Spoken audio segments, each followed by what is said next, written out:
Long before the Ark of Noah existed, long before the waters consumed the entire world, there were individuals who walked alongside God. This wasn't merely symbolic closeness, but actual communion, hearing his voice in a world still resonating with the original echo of creation. Rather than receiving prophecies written on parchment, their divine messages were transmitted through oral tradition, embedded in family lineages and preserved in the very essence of their lineage. These ancient seers witnessed visions of catastrophe, of celestial beings coming down, of enormous beings emerging, of mankind drowning in its own moral decay. Because they could see the future unfolding, they raised their voices. They issued warnings, yet humanity refused to listen. So then, who exactly were these prophets of antiquity? What did their eyes behold before the deluge erased everything? And what is the reason their messages continue echoing across thousands of years in narratives we cannot seem to release from our collective memory? Come with us today as we explore the entire chronicle of the prophets who lived before the great deluge. For those new to our channel, please consider pressing that like button and subscribing if you have not done so yet. Your support means everything. Also, share with us your location and current time. We are creating a worldwide community right here. So then, without any more delay, let us begin. The world prior to prophecy. At the very beginning, quietness extended across the emptiness like an enormous sea of potential. Not a single voice had yet been uttered. Not a single word had yet formed reality. The universe remained in absolute stillness, suspended in anticipation for the instant when everything would transform. Shadow enveloped the surface of the abyss. But this shadow was not the shadow of nothingness, rather the shadow of what could be. Similar to a seed hidden beneath fertile earth, all of creation existed concealed within this deep silence. God's spirit hovered over the liquid expanse, soft as dawn vapor, containing within itself the design of everything that would come to exist. Then the voice arrived. That initial word. Illumination exploded with such brilliance that shadow withdrew to the margins of reality, establishing the pattern of daylight and darkness. This went beyond simple lighting. It marked the inception of time itself, but the pulse of all existence. Waters divided from other waters. The heavens stretched out like an immense canopy, creating separation between the skies overhead and the world underneath. Solid ground rose up from under the oceans, and the soil brought forth vegetation, plants producing seeds, trees yielding fruit. Each created thing possessed within itself the ability to reproduce, to occupy the void with plenty. The solar body and lunar body assumed their stations in the firmament, becoming the magnificent markers of time. Stars dispersed throughout the evening heavens, like jewels against dark fabric. Each one a far-off light, illuminating the universal darkness. The planet started to overflow with existence. Animals moving through ocean depths, winged creatures flying through the atmosphere, wild animals wandering throughout the terrain. Yet something remained absent. All of creation operated in flawless harmony. However, there existed no awareness to observe its magnificence, no consciousness to ponder its marvel, no spirit to value its excellence. The setting was prepared for the most magnificent act of creation, one that would connect the sacred and the physical worlds. The universe waited in anticipation, the heavenly beings observed. Heaven itself paused in expectation, because what was preparing to happen would alter everything.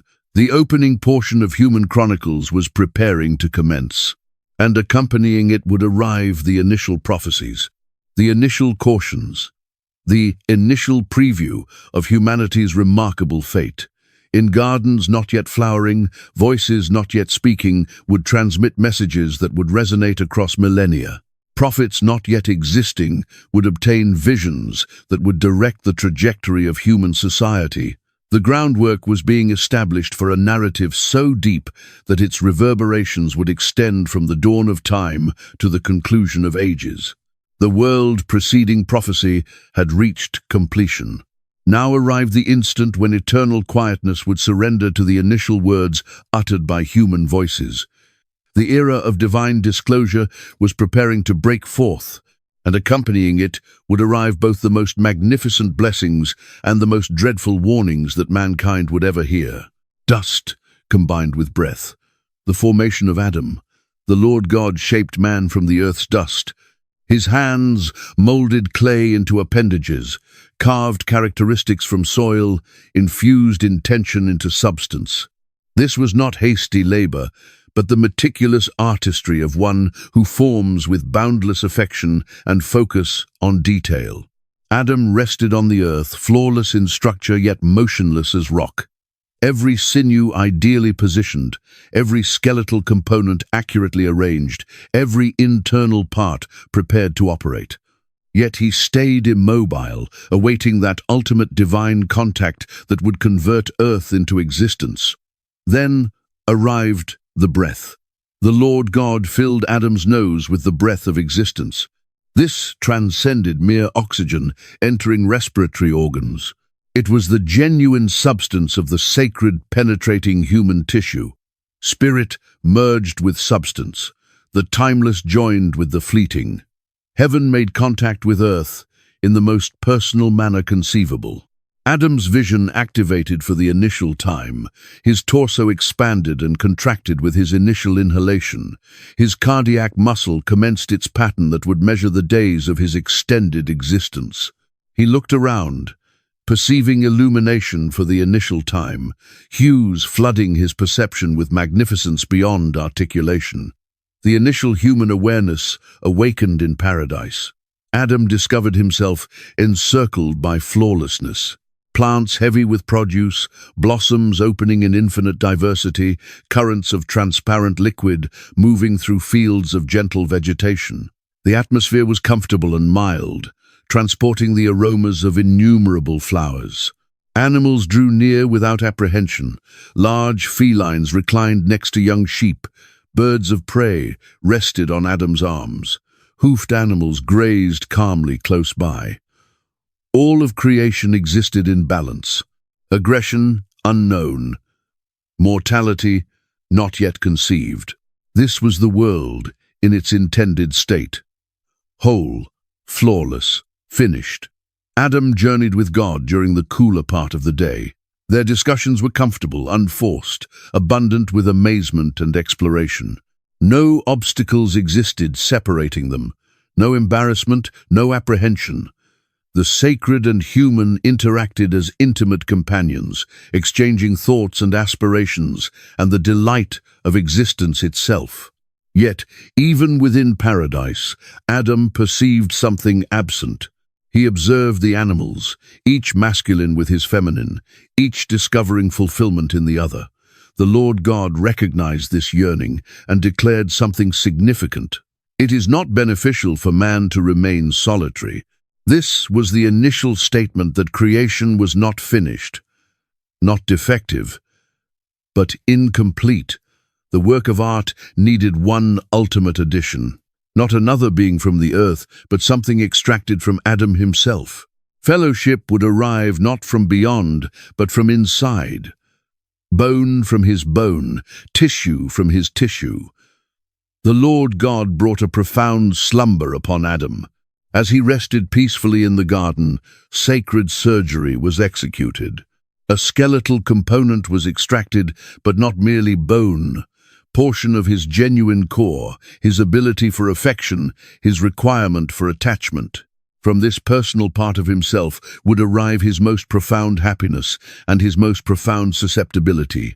Adam's slumber was deep and without visions, yet somehow he understood that when he emerged, everything would be altered. The garden would stay the same, but he would no longer witness it solitary. Paradise was preparing to reach completion, and with that completion would arrive both unparalleled delight and unparalleled danger. The setting was arranged for the subsequent act of creation, one that would present both flawless affection and the potential of flawless bereavement. Adam continued sleeping, unaware that his emergence would transform not merely his own reality, but the complete trajectory of human chronicles.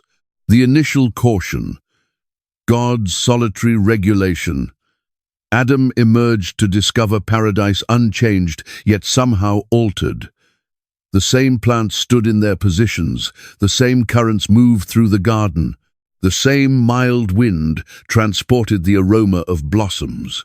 Yet everything sensed different, filled with fresh potential and more profound significance. The Lord God journeyed with him throughout Eden, displaying marvels beyond enumeration. Here flourished the plant of existence, its produce radiating with internal luminosity, offering eternal vitality to all who consumed it. There stood powerful trees and elegant plants, fruit-bearing plants heavy with pleasant abundance, vegetation that would heal every illness. From every plant of the garden you are permitted to consume freely, God stated, his voice transmitting both authorization and favor. The words revealed a world of boundless diversity. Fruit crisp and pleasant, other fruit that dissolved on the palate, small round fruit that exploded with taste, seeds and small fruits of every conceivable variety. Adam's spirit overflowed with appreciation. Such abundance, such generosity. The Maker had arranged a celebration that would never conclude, delights that would never become dull. Every plant was an offer to happiness, every produce a present of affection. Then arrived the interruption, the mild touch upon his arm, the subtle transformation in manner that caused Adam to listen more attentively. However, of the plant of the understanding of good and evil you must not consume. One plant among thousands, one restriction among innumerable authorizations. The words appeared almost forgotten among all the abundant provisions. Yet they possessed a significance that pressed upon Adam's being like a weight, because on the day that you consume from it, you will certainly perish. Mortality. Adam possessed no familiarity with this idea, yet the word struck him with puzzling terror. He had witnessed only existence in paradise. Plants flourishing, animals prospering, everything blooming in flawless health. However, this caution referenced something else, something dreadful and conclusive. The plant stood in front of them, magnificent like all the others. Its foliage moved in the wind, its exterior gleamed in the sunlight. Nothing regarding its visual aspect indicated danger. Yet the sacred caution suspended over it like a shadow, designating it as prohibited territory. This was beyond a regulation. It was humanity's initial prophecy. Concealed within the caution existed a vision of what would come, a preview of what would arrive if the limit was violated. Mortality would penetrate paradise. Flawlessness would fracture. The balance between heaven and earth would be severed. However, why provide such a caution? Why position enticement in the center of favor? The response existed in the character of affection itself. Genuine affection cannot be compelled or programmed. It must select itself willingly again and again when facing alternatives. The restricted plant was affection's examination, not a snare created to capture, but a chance to show commitment. Each day Adam passed by it, he possessed the opportunity to affirm God and reject his own longings. Each instant of compliance was an instant of willingly selected fellowship. The caution resonated throughout the garden, settling into Adam's recollection where it would stay perpetually. One plant restricted among thousands authorized. One selection that could alter everything. One limit that divided favor from condemnation. Adam indicated his comprehension, yet could not entirely understand the significance of what had been disclosed. This basic regulation would transform into the pivot upon which all of human chronicles would rotate. The initial prophecy had been provided. Now arrived the question of whether it would be respected or satisfied. Bone from my skeletal structure, the formation of Eve. The deep slumber that descended upon Adam was dissimilar to any rest he had experienced. Visions did not visit him, yet somehow his being sensed significant movement surrounding his motionless shape. Sacred hands labored with flawless accuracy, arranging a present beyond his most extraordinary imagination. When he emerged, paradise stayed the same, yet sensed completely altered. The same golden illumination passed through the foliage, the same mild current whispered close by. However, Adam was no longer solitary. In front of him stood a being of stunning magnificence, shaped from his own material, yet magnificently different. "This, at last, represents bone from my skeletal structure and tissue from my tissue," he declared, his voice abundant with amazement and acknowledgement. Here was fulfillment he had not understood he required, fellowship that responded to the most profound yearning of his spirit. She was similar to him, yet dissimilar from him. Recognizable, yet puzzling. Unified with him, yet magnificently separate. Eve activated her vision to a world of flawless affection. Her initial perception was Adam's countenance, luminous with delight and reception. Her initial feeling was connection, not as an outsider penetrating unfamiliar territory, but as one arriving home to her proper position. The garden embraced her as naturally as if she had perpetually existed there. They journeyed together throughout Eden, and Adam found pleasure in displaying her every marvel. Here was the current, where he had consumed cool liquid. There, the plant whose produce tasted similar to sweet nectar. Each exploration was multiplied in happiness because it was divided. Each magnificence amplified because it reflected in another's perception. Eve contributed presence of her own to their connection. Where Adam perceived power, she detected elegance. Where he observed force, she acknowledged gentleness. Their distinct viewpoints intertwined together like strands in a fabric, forming something more magnificent than either could accomplish solitary. The animals perceived the fulfillment and arrived to present their acknowledgement.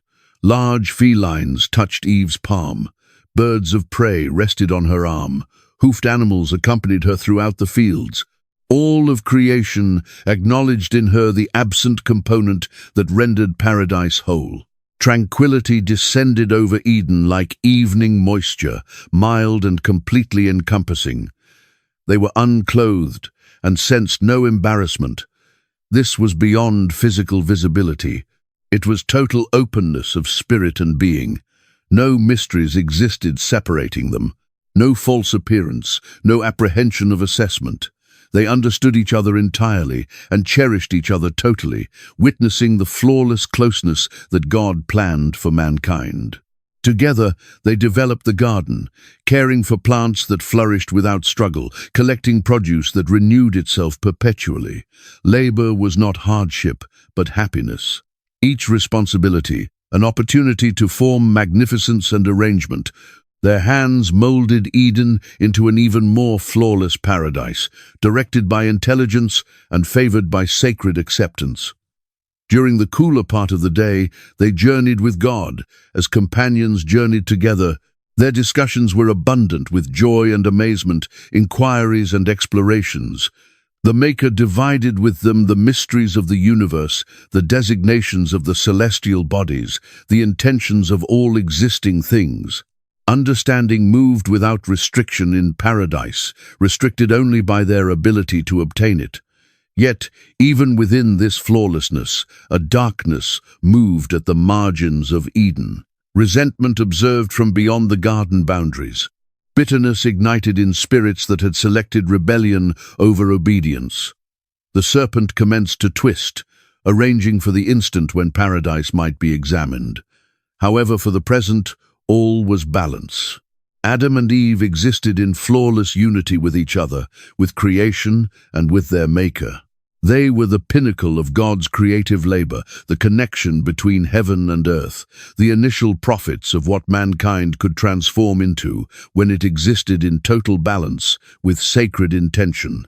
The setting was arranged for the most significant examination of all. Not whether they could comply with a regulation, but whether they could preserve paradise when paradise itself arrived under assault. The voice within the garden. The descent. The serpent was more shrewd than any creature of the terrain. He drew near when Eve was solitary near the restricted plant, selecting his instant with deliberate planning. His voice was refined, sophisticated, abundant with visible worry and complex thinking. Has God truly stated, "You must not consume from every plant of the garden"? The inquiry appeared harmless, almost beneficial. Yet, it possessed within itself the initial note of uncertainty ever presented to human awareness.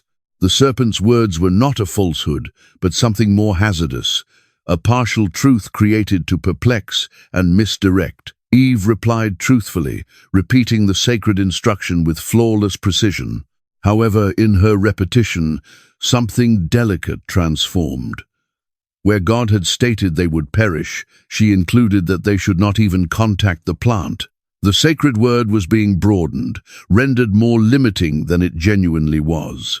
The serpent grasped upon this opportunity like liquid moving through a fracture. "You will not certainly perish," he announced, his voice becoming more assured, "because God understands that when you consume from it, your perception will be activated, and you will become similar to God, understanding good and evil." The falsehood was exceptional in its formation. It did not reject that transformation would arrive from consuming the produce, but restructured that transformation as beneficial rather than harmful. Mortality transformed into awareness. Rebellion transformed into elevation. Disobedience was illustrated as the route to sacredness itself. Eve observed the plant with fresh perception. The produce seemed beneficial for consumption, pleasant to the perception, and attractive to render one intelligent. Each layer of enticement constructed upon the previous. Physical hunger directing to visual appreciation, directing to mental arrogance. The restricted commenced to appear not only protected, but advantageous. She grasped some of its produce and consumed. The initial bite tasted similar to any other produce, pleasant and fulfilling. No immediate consequence descended from the heavens. No lightning struck her to the ground. The serpent's words appeared validated by reality. Perhaps God had been excessively protective after all. Adam discovered her there, grasping the restricted produce with liquid still on her mouth. She presented it to him with excitement, dividing her fresh exploration. Adam confronted a selection dissimilar to any he had experienced between compliance to God and faithfulness to his wife, between sacred instruction and human connection. He grasped the produce and consumed, not because he was misdirected like Eve, but because he selected her over God in that instant. His transgression was distinct, yet similarly disastrous. Together they violated the limit that had safeguarded paradise since the inception. Their perception was truly activated, but not to the sacred intelligence they had anticipated. Rather, they perceived their unclothed state and sensed embarrassment for the initial time. Purity departed like morning moisture before the solar body. Apprehension entered into their spirits, where confidence had perpetually existed. They perceived the sound of the Lord God, journeying in the garden during the cooler part of the day, and they concealed themselves among the plants. The personal fellowship they had experienced now appeared hazardous. The companion who had formed them transformed into someone to evade, someone whose attendance brought dread rather than happiness. "Where are you?" arrived the sacred voice, though the inquiry was not created from lack of knowledge, but from affection. God understood precisely where they were and what they had accomplished. The inquiry was an offer to acknowledgement, a chance for honesty in the center of falsehood. However, honesty had transformed into challenging. Adam blamed both Eve and God himself. "The woman whom you provided to remain with me, she provided me from the plant, and I consumed." Eve blamed the serpent. The balance of paradise dissolved into blame and rationalization. The initial prophecy had been satisfied. Mortality had truly penetrated the world that day. Not physical mortality immediately, but something more profound. The mortality of purity. The mortality of flawless fellowship. the mortality of the world as God planned it to exist. Flaming weapons beyond Eden. The assessment descended like mild precipitation, each word calculated and intentional rather than uttered in fury. To the serpent arrived the condemnation of moving on the ground and the commitment of ultimate defeat. To Eve arrived suffering in producing offspring and conflict in marriage. To Adam arrived difficult labor and return to earth. Yet even within assessment, compassion intertwined itself through every declaration. The serpent's defeat was committed through Eve's descendants. Suffering would follow the favor of offspring. Labor would be challenging, but still fruitful. Mortality would arrive, but not instantly. The Lord God formed coverings of animal skin to dress them, covering their unclothed state with his own hands. This initial act of sacred compassion after the descent demonstrated that affection had not been removed, only transformed.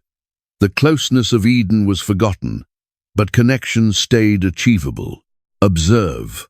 The individual has transformed into similar to one of us, to understand good and evil. And presently, in case he extends his hand and grasps also from the plant of existence, and consumes and exists perpetually. The words possessed both caution and safeguarding. Eternal existence in a descended state would have been a condemnation rather than a favor. Consequently, the Lord God transmitted them out from the Garden of Eden. The departure was not harsh banishment, but essential compassion. Paradise could not cohabit with transgression. The flawless environment needed flawless spirits, and those spirits no longer remained. Adam and Eve stood at the eastern entrance of Eden, observing back at the dwelling they would never perceive again. In back of them, the garden flourished in untouched magnificence. In front of them extended a world they had never investigated, wild and unpredictable. The celestial guardians assumed their stations at the eastern passage, powerful beings of force and sacredness. The flaming weapon rotated every direction, its fire projecting moving shadows that appeared alive with intention. No force on the planet could traverse this obstacle. The route back to Eden was closed perpetually. Together they journeyed into their fresh world, sensing the terrain beneath their steps and the significance of their selections upon their arms. The planet appeared distinct now, still magnificent, but colored with sadness. Sharp plants and difficult weeds would flourish alongside the blossoms. Precipitation would sometimes cease, and periods would bring both plenty and scarcity. They discovered protection in a hollow space, acquiring for the initial time what it signified to be cold and exhausted and famished. Adam labored to supply nourishment and safeguarding, while Eve explored the puzzles of carrying offspring. Their bodies operated as created, but everything needed struggle now that had once been simple. Cain was created in suffering and happiness mingled together. Eve grasped him tightly and announced, "I have obtained a person from the Lord." Even in separation, she acknowledged sacred favor. Existence proceeded. Expectations stayed achievable. And the commitments uttered in assessment commenced to assume form in tissue and circulation. Then arrived Abel, more mild in being, attracted to the attention of animals rather than the development of terrain. Two descendants, two personalities, two roots that would direct to the initial catastrophe of the descended world. The siblings matured in understanding of both good and evil, acquiring through reality what their parents had obtained through rebellion. They perceived magnificence and repulsiveness, gentleness and harshness, affection and animosity. The produce of the restricted plant ripened in their spirits as it had in their parents' beings. Adam and Eve observed their descendants with combined satisfaction and apprehension. These offspring possessed within themselves both the reflection of God and the origins of rebellion. The destiny of mankind rested in their selections, and those selections would soon be examined in ways their parents could never have conceived. Paradise was forgotten, but existence proceeded. The initial family had been removed from Eden, but they had not been deserted. Sacred affection accompanied them into separation, arranging even in assessment for the restoration that would one day arrive. The initial offering, the prophetic separation, years transpired in the world beyond Eden. Adam and Eve matured older, acquiring to exist with the results of their selection.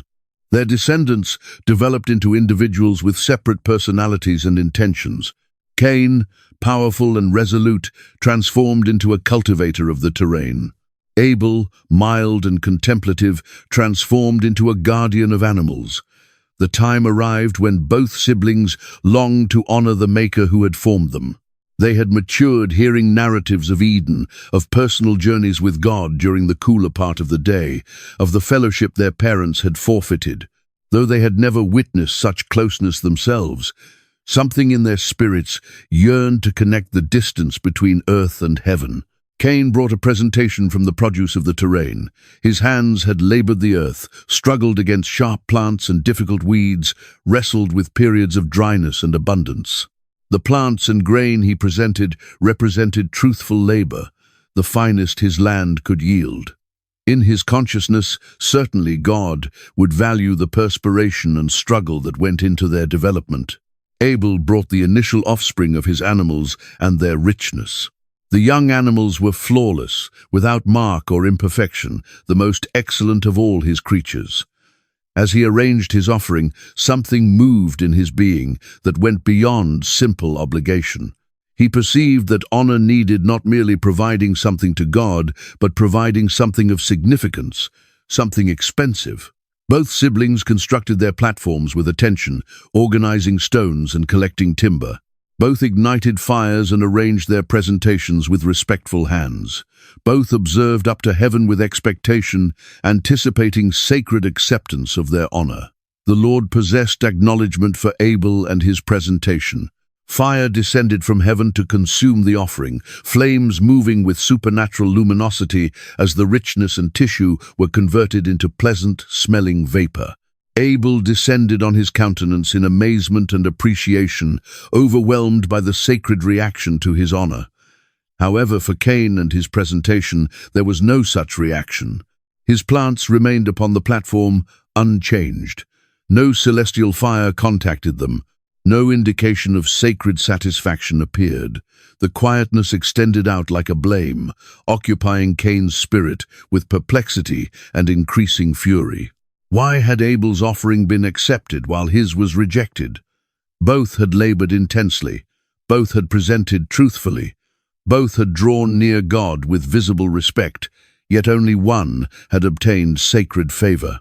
The disparity appeared arbitrary, unjust, incomprehensible. Cain's expression descended, and fury commenced to ignite in his spirit like corrosive substance. The Lord, who perceived all things, addressed to him with mildness. Why are you furious, and why has your expression descended? If you perform well, will you not be accepted? And if you do not perform well, transgression exists at the entrance. Its longing is for you, but you should control over it. The words possessed both caution and commitment. Sacred acceptance was still achievable, but a selection had to be rendered. Transgression crouched like a wild creature at the threshold of Cain's spirit, prepared to attack if provided the smallest chance. He could dominate it through correct selections, or be dominated by it through incorrect ones. However, Cain's fury had matured too powerful for intelligence to infiltrate. He observed his sibling with perception, clouded by bitterness and envy. Abel had discovered favor where he had discovered rejection. Abel had succeeded where he had ceased. Abel had transformed into the favored descendant while he stayed on the exterior. The separation that revealed between the siblings that day would resonate through all of human chronicles. On one portion stood those who drew near God with modest spirits, presenting what he needed rather than what they favored. On the other stood those who demanded on their own conditions, their own approaches, their own comprehension of what honor should exist. This was mankind's initial theological dispute, its initial sacred separation. Circulation had not yet been released, but the groundwork was being established for the catastrophe that would soon accompany. Two siblings, two approaches to God, two fates that would mold the trajectory of human society. Designated by God, Cain's condemnation. Cain addressed to Abel, his sibling, and when they were in the terrain, Cain elevated up against his sibling and extracted his existence. The initial drops of human circulation soaked into the planet, designating perpetually the shift from purity to aggression. Paradise had understood no mortality, but the world beyond Eden would be colored with it from this instant onward. The action was accomplished in secrecy, with no human observer attending. Cain observed down at his sibling's motionless shape and sensed no fulfillment, only a developing dread at what his fury had propelled him to accomplish. The envy that had ignited so intensely now departed behind, only remains and remorse. However, there had been an observer. The Lord God, who perceives all things, summoned to Cain, precisely as he had summoned to Adam in the garden. "Where is Abel, your sibling?" The inquiry was not created from lack of knowledge, but from affection, presenting Cain the chance to acknowledge and discover compassion even in his dreadful guilt. Rather, Cain selected resistance. "I do not understand. Am I my sibling's guardian?" The words possessed both deception and arrogance, rejecting accountability for the genuine connection God had provided him to safeguard and value. In extracting Abel's existence, he had not merely acquired an existence, but severed the essential connection that tied mankind together. "What have you accomplished?" arrived the sacred reaction, heavy with sadness. "The voice of your sibling's circulation summons out to me from the terrain." Abel's released circulation had discovered a voice that extended to heaven itself, requiring fairness for the pure existence so aggressively acquired. The terrain that had obtained Abel's circulation would no longer produce its power to Cain. The genuine planet would oppose his struggles, rotating his labor into dissatisfaction. He would transform into a runaway and a wanderer, moving the planet without rest or permanent dwelling. Cain's spirit occupied with dread as the significance of his consequence became transparent. "My consequence is more significant than I can tolerate," he summoned out in distress. "You have propelled me out this day from the surface of the terrain, and I will be concealed from your countenance. I will be a runaway and a wanderer on the planet, and it will occur that anyone who discovers me will extract me." Even in his rebellion, Cain acknowledged the dread of being separated off from sacred attendance. To be concealed from God's countenance was more terrible than any physical suffering, more terrible than moving or famish or homelessness.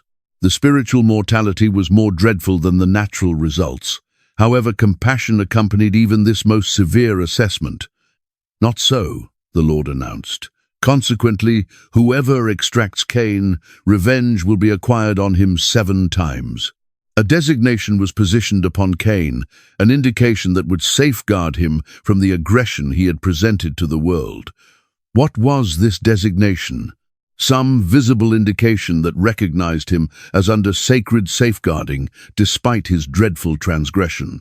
Though he had forfeited the entitlement to protection through his aggression against Abel, God's favor ensured that the pattern of revenge would not rotate out of management through his mortality. Cain departed out from the attendance of the Lord and resided in the territory of Nod, east of Eden. There he constructed the initial urban area, encircling himself with boundaries and defenses, pursuing in human society the protection he could no longer discover in sacred fellowship.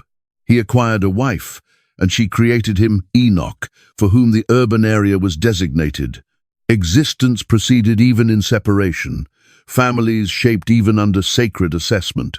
Cain's descendants would transform into innovators in advancement and civilization, developing abilities in metal labor, musical expression, and urban arrangement. Yet the designation stayed, and the guilt stayed, and the division from sacred attendance stayed. Cain had presented aggression to the world and could never reverse that dreadful innovation. His inheritance would be both magnificent accomplishments and magnificent sadness. Both urban areas constructed and purity destroyed. The initial prophecy provided in Eden had been satisfied. Mortality had truly penetrated the world through human selection, However, it had arrived not through the restricted produce directly, but through the transgressive spirit that produce had deteriorated. The plant of the understanding of good and evil had created its harsh collection in the initial drops of pure circulation. Enoch, the senior, Cain's descendants. The urban area of Enoch expanded beyond its creator's vision. Passages extended out from the central square, dwellings elevated with deliberate artistry, and trading areas bustled with the exchange of materials and concepts. Cain's descendants demonstrated themselves exceptionally talented, their consciousnesses sharp, and their hands capable in ways that altered the world surrounding them. Enoch, the descendant of Cain, transformed into the urban area's initial leader, organizing its expansion and forming regulations to direct its inhabitants. Though his father had presented aggression to the world, young Enoch pursued to form arrangement from disorder, constructing society as an obstacle against the wilderness that existed beyond the urban area boundaries. Generations transpired, and each brought fresh innovations. Irad accompanied Enoch, then Mehujael, then Methuselah. The family lineage stayed powerful, yielding leaders and creators who propelled the limits of human accomplishment. Yet with each generation, the recollection of their ancestors' transgression appeared to diminish, while the designation of his safeguarding stayed. Then arrived Lamech, great-great-great-grandson of Cain, whose existence would resonate his ancestors' aggression while exceeding it in arrogance. Lamech acquired 2 wives, Ada and Zillah, transforming into the initial individual documented to engage in multiple marriages. What God had created as the connection of one individual and one woman, Lamech broadened. From Ada arrived Jabal, who transformed into the father of those who reside in mobile dwellings and possess livestock. He established the nomadic way of living, perfecting the skill of transferring with animals across significant distances, discovering fresh grazing land and transparent liquid.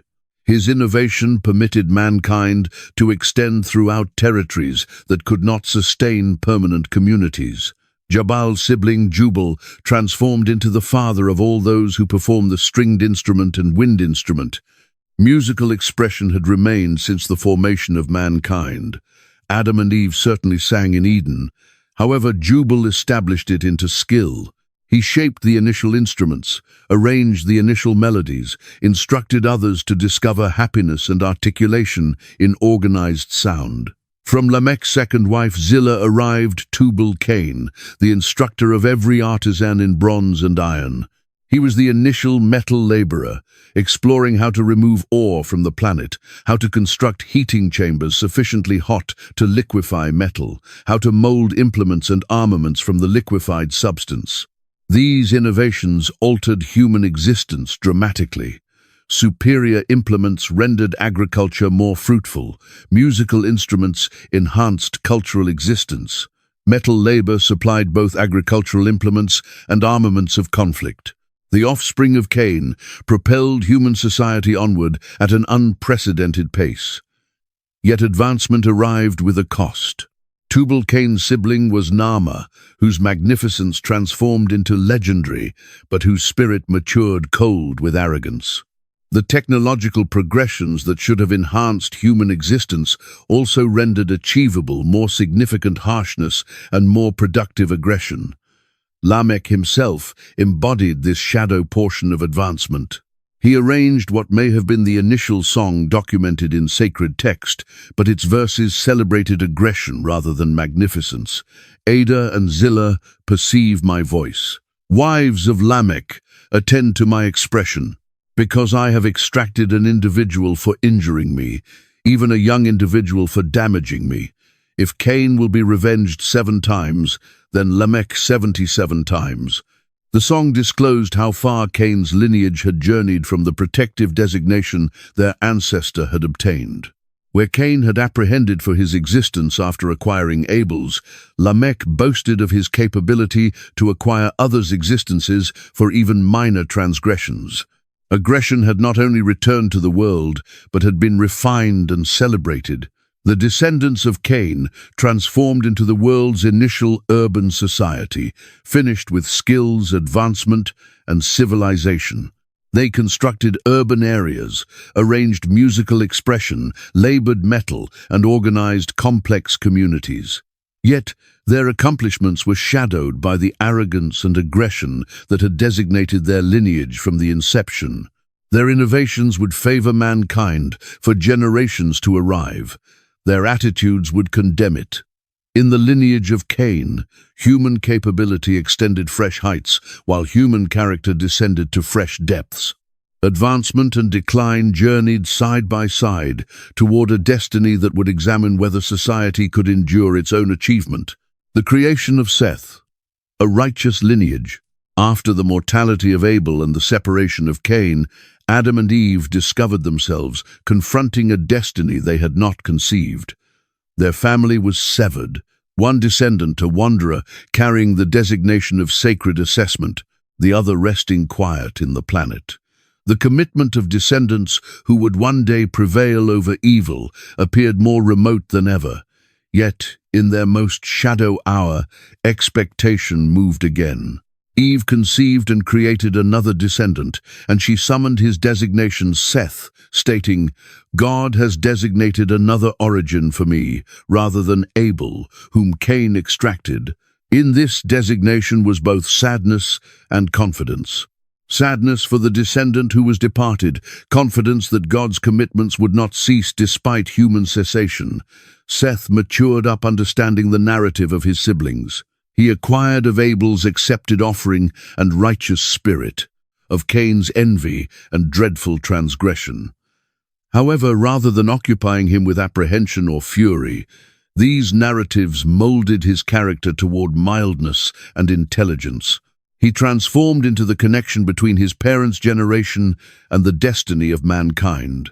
Where Cain had constructed an urban area and collected inhabitants surrounding himself, Seth selected a distinct route. He existed simply, labored truthfully, and pursued the countenance of God with truthful commitment. His spirit rotated toward heaven rather than earthly accomplishment, toward connection rather than acknowledgement. When Seth was 105 years of age, he transformed into the father of Enoch. The designation signified human or delicate, reflecting perhaps a developing awareness of human vulnerability and requirement for sacred assistance. Dissimilar to Cain's lineage, which celebrated human power and accomplishment, Seth's descendants would recollect their reliance upon their Maker. During the days of Enoch, something exceptional occurred. Then individuals commenced to summon upon the designation of the Lord. This was mankind's initial documented restoration, a rotating back to God after generations of increasing godlessness. The initiative arrived not from sacred instruction, but from human spirits, acknowledging their requirement for something more significant than themselves. What did it signify to summon upon the designation of the Lord? It signified public honor, society prayer, organized acknowledgement of sacred authority. Where Cain's descendants had celebrated human accomplishment, Seth's descendants celebrated sacred favor. Where Cain's lineage had matured increasingly aggressive, Seth's lineage pursued tranquility. The distinction between the two lineages of mankind transformed into more declared with each generation. Cain's descendants surpassed in advancement and civilization, but matured in arrogance and aggression. Seth's descendants existed simply, but matured in intelligence and godliness. Two distinct approaches to human reality were establishing, two distinct fates being molded. Seth existed 912 years and possessed many descendants, both masculine and feminine. His extended existence permitted him to perceive multiple generations of his descendants, to direct and instruct them. To ensure that the understanding of God was transmitted down truthfully, he transformed into the patriarch of the righteous lineage, the guardian of sacred truth, in a world developing increasingly shadow. Through Seth would arrive Noah, who would maintain mankind through the deluge. Through Seth would ultimately arrive Abraham, Isaac, and Jacob. Through Seth would arrive the lineage that would yield the committed origin, the one who would ultimately crush the serpent's skull and restore what had been forfeited in Eden. However, Seth himself could not perceive all of this destiny magnificence. He simply existed truthfully day by day, elevating his offspring to understand and serve their Maker. He planted origins of righteousness that would create produce for thousands of years, though the collection existed far beyond his perception. In the family record that would accompany, Seth's designation would stand as a signal of expectation, the descendant who substituted the extracted Abel, the father who restored the honor of God, the ancestor through whom sacred commitments would ultimately be satisfied. His creation designated not merely the continuation of human existence, but the maintenance of human expectation. The days of Adam. Prophecies in the earth. The initial individual existed 930 years. Each sunrise brought recollection. Each sunset possessed intelligence more profound into his skeletal structure. Adam journeyed the planet when it still recollected Eden's flawlessness. His steps traced roots between what was and what would exist. In those extended centuries, Adam transformed into beyond father. He altered into guardian of the initial narrative. Offspring collected at his legs to perceive regarding the garden.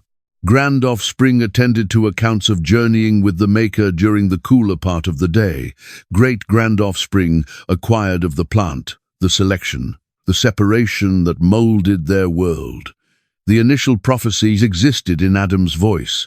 "You will certainly cease," God had cautioned.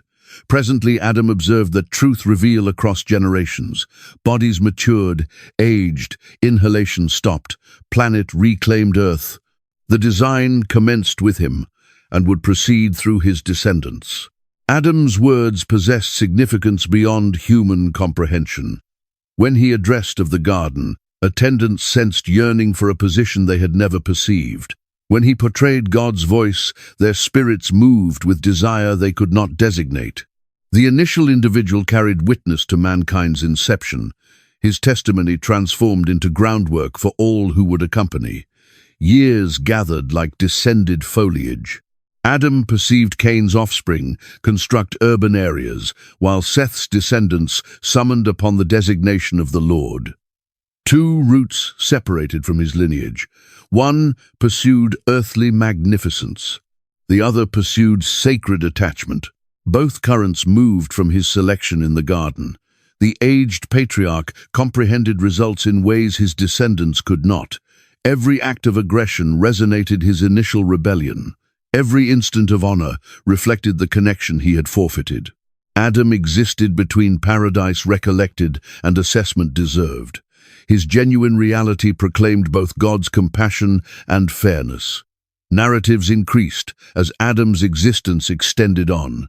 Some accounts addressed of his preceded discussions with celestial beings. Others portrayed visits from the Maker himself. Ancient texts whispered of Adam obtaining visions of the destiny. His descendants and offspring treasured these accounts, transmitting them down like valuable inheritances. The initial individual transformed into prophet through reality rather than summons. His cautions arrived from existed truth, not sacred disclosure solitary. Select intelligently, he would inform the young ones. Every determination possesses the significance of timelessness. His guidance molded spirits across centuries. In his ultimate years, Adam's body inclined with age, but his being stayed sharp. The significance of mankind's beginning rested on his arms. He had observed the world transform from flawless to descended. He had perceived purity, surrender to understanding. He had witnessed the creation of both righteousness and transgression among his offspring. When mortality ultimately drew near, Adam confronted it without apprehension. He had understood this conclusion would arrive since the day he contacted restricted produce. The initial prophecy would be satisfied in his own tissue. He collected his family close and addressed ultimate words that would resonate through generations. The guardian of the inception had extended his conclusion. Enoch the righteous, seventh from Adam. 7 generations from Adam journeyed an individual dissimilar to the others. Enoch transferred through the world, but appeared to remain partly beyond it. His steps possessed intention that exceeded earthly worries. His perception grasped depths that indicated vision beyond the physical domain.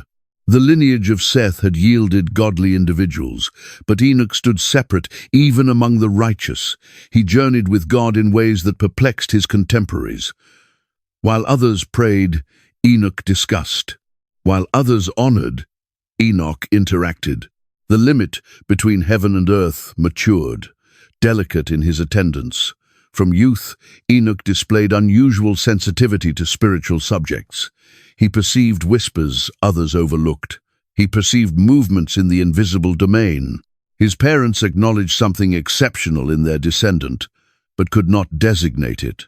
The youth, who would transform into prophet, demonstrated indications early. As Enoch developed, his connection with the Maker intensified. Daily journeys transformed into sacred encounters. Basic prayers altered into lengthy conversations. The young individual explored that heaven was more reachable than most trusted. God pursued fellowship with those who genuinely pursued him. The designation Enoch signified dedicated or instructed. He existed up to his designation totally. Every day brought fresh lessons in righteousness. Every encounter with the sacred broadened his comprehension. The 7th from Adam transformed into initial in spiritual perception among his generation. Enoch's contemporaries observed with amazement and discomfort. Here journeyed an individual who declared regular discussion with the Supreme. His prophecies demonstrated accurate. His intelligence exceeded human acquisition. Yet he stayed modest, reachable, entirely engaged with family and society existence. The righteous individual acquired a wife and created offspring. His descendant Methuselah would exist longer than any human preceding or since. Perhaps the favor moved from his father's exceptional connection with heaven. Enoch balanced earthly accountabilities with celestial summons. Years transpired, and Enoch's acknowledgement extended. Inhabitants journeyed significant distances to perceive his words. He addressed of arriving assessment with authority that instructed attention. His messages possessed significance because his existence supported them up. This prophet journeyed his speech in ways that affected even skeptics. The ancient world understood many intelligent individuals, but Enoch stood unique. Philosophers presented theories regarding reality. Enoch supplied eyewitness accounts of heaven's genuineness. Others speculated regarding sacred character. Enoch divided perceptions from personal encounters with the Maker. As his prophetic service established, Enoch obtained increasingly dramatic disclosures. Visions of the destiny revealed before his spiritual perception. Celestial beings transformed into frequent companions. The universe disclosed mysteries concealed from ordinary humans. The 7th from Adam obtained access to extraordinary sacred puzzles. The Book of Enoch. Visions of the observers. Heaven revealed before Enoch like a document unrolling. Sacred puzzles that stayed concealed from other humans spilled into his awareness. The righteous individual discovered himself witnessed a universal rebellion that would restructure the world. His visions commenced with amazement and advanced to dread. The initial disclosure concerned the observers. These were celestial beings, assigned to observe mankind from their heavenly stations. Pure beings of illumination and force, they possess stations of significant authority in the celestial structure. Their obligation was basic: observe over the descendants of Adam without interference. However, observing transformed into desiring. Enoch perceived in vision how the observers matured, restless in their roles. The daughters of individuals captured their focus. Magnificence and longing awakened in beings created for higher intentions. The celestial assembly commenced to question their limitations. 200 observers descended to Mount Hermon. They declared binding commitments to each other.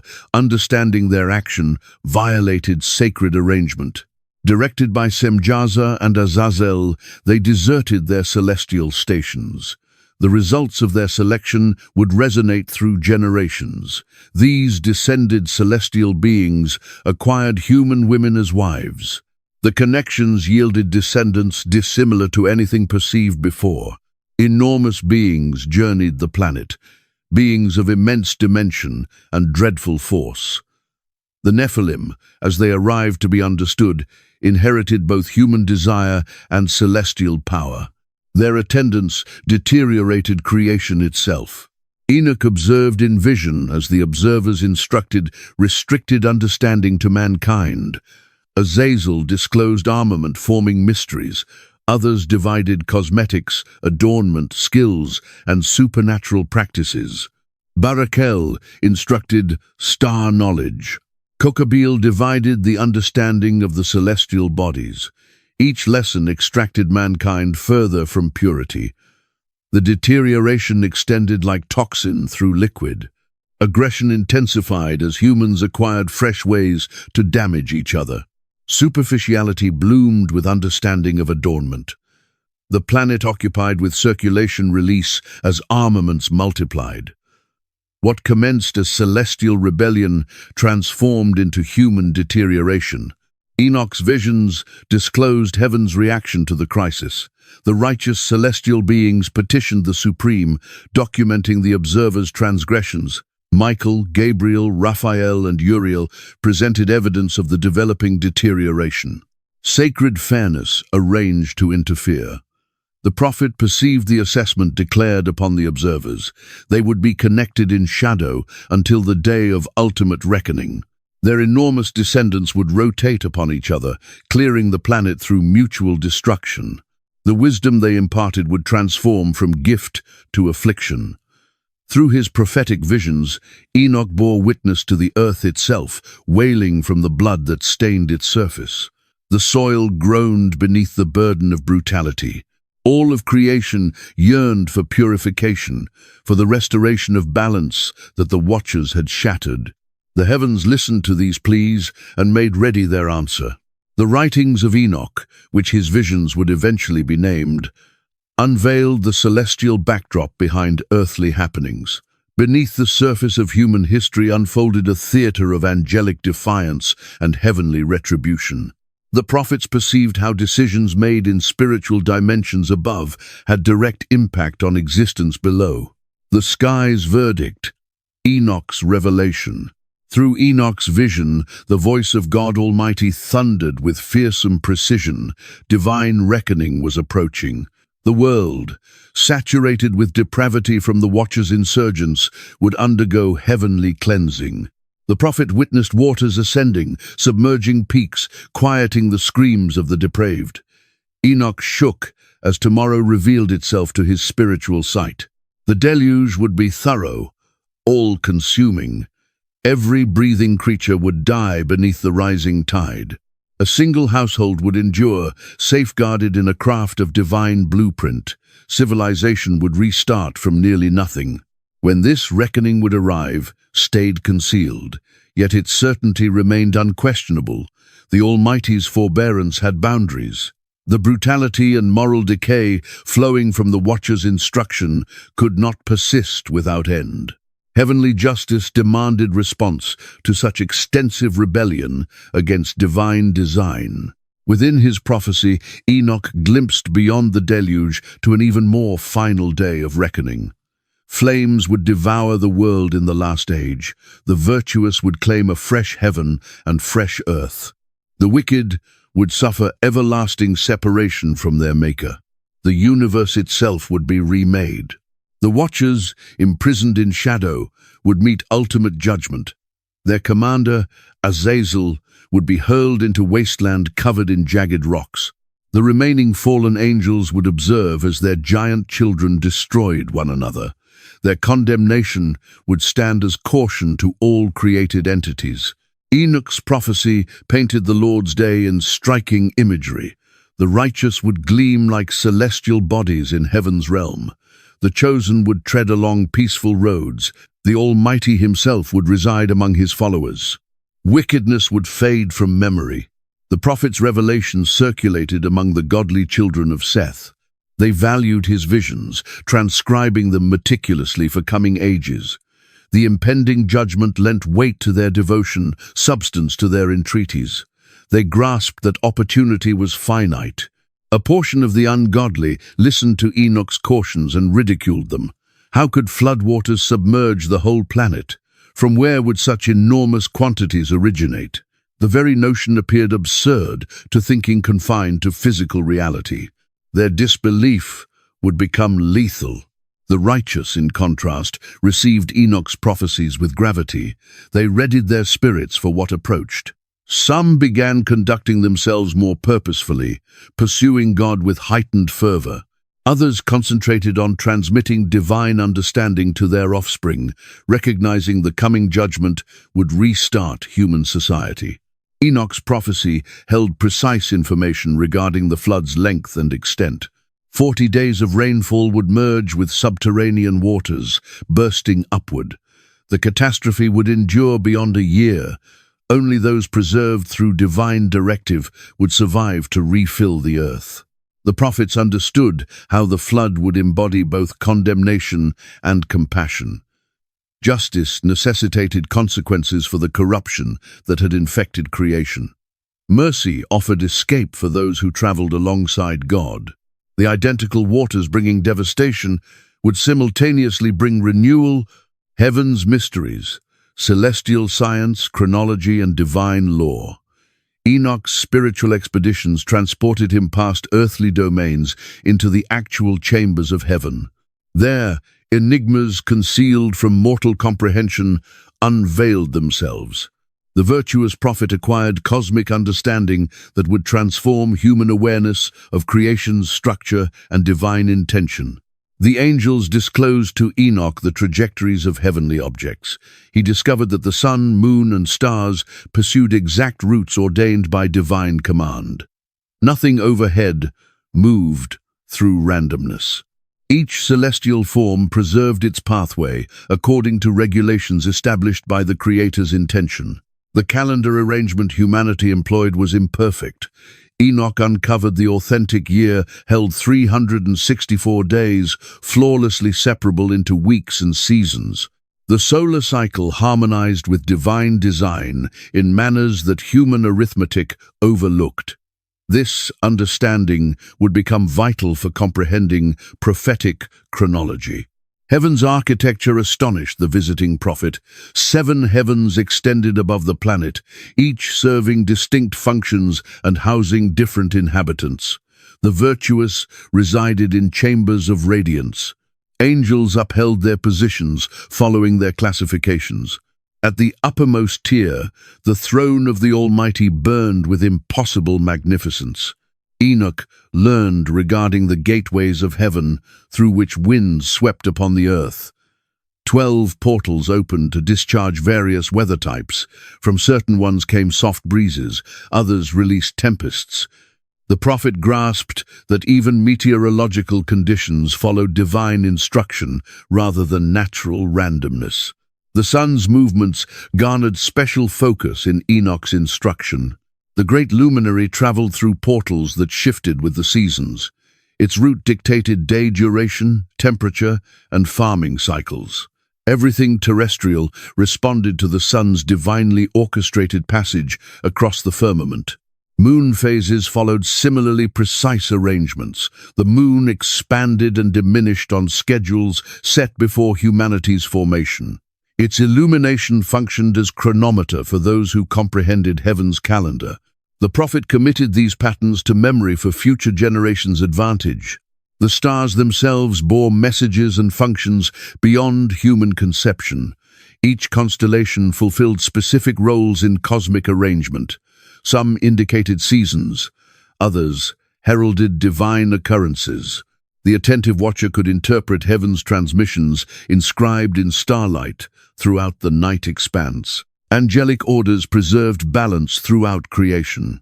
Enoch learned their identities, stations, and duties. Certain angels regulated weather configurations. Others supervised celestial body movements. Each possessed roles supporting existence's comprehensive harmony. The prophet discovered that time itself measured differently in heaven than on earth. Divine outlook viewed history, present, and tomorrow simultaneously. What appeared as epochs to humans became instants to the eternal Creator. This knowledge aided Enoch in understanding prophetic visions spanning generations. Regulations governing spiritual dimensions proved as exact as those managing physical creation. Justice, mercy, holiness, and love functioned by divine standards that never wavered. The prophet learned that God's nature formed the bedrock upon which all existence rested. Enoch's departure, taken without death. The appointed moment arrived when Enoch would cease walking among mortals. 300 years of fellowship with the Creator had prepared him for a transition unlike any other human would know. Rather than experiencing the fate that befell all of Adam's descendants, the righteous prophet would circumvent the tomb completely.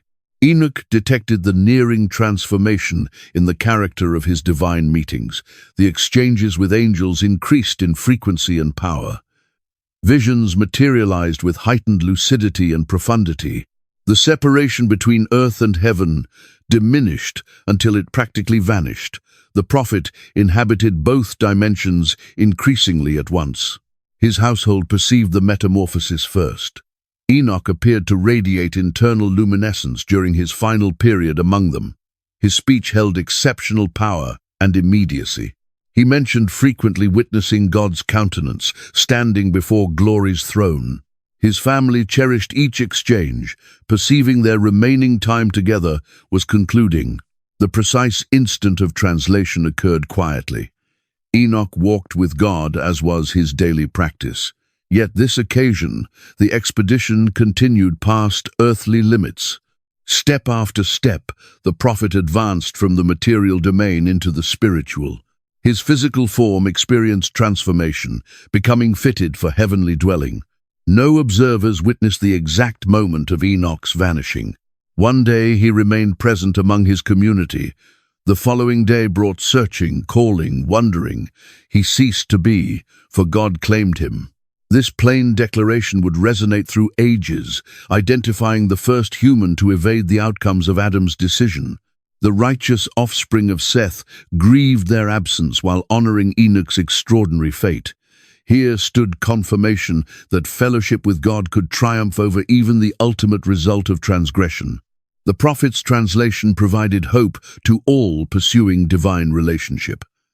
Perhaps others might similarly discover favor adequate to surpass ordinary human constraints. Enoch's absence created a vacuum that would never entirely close. His prophetic utterance, his sagacity, his intimate familiarity with heaven's secrets all departed from earth. Coming generations would treasure his documented revelations, yet long for his direct counsel through their ages' deepening shadows. The translated prophet's impact continued expanding even during his absence.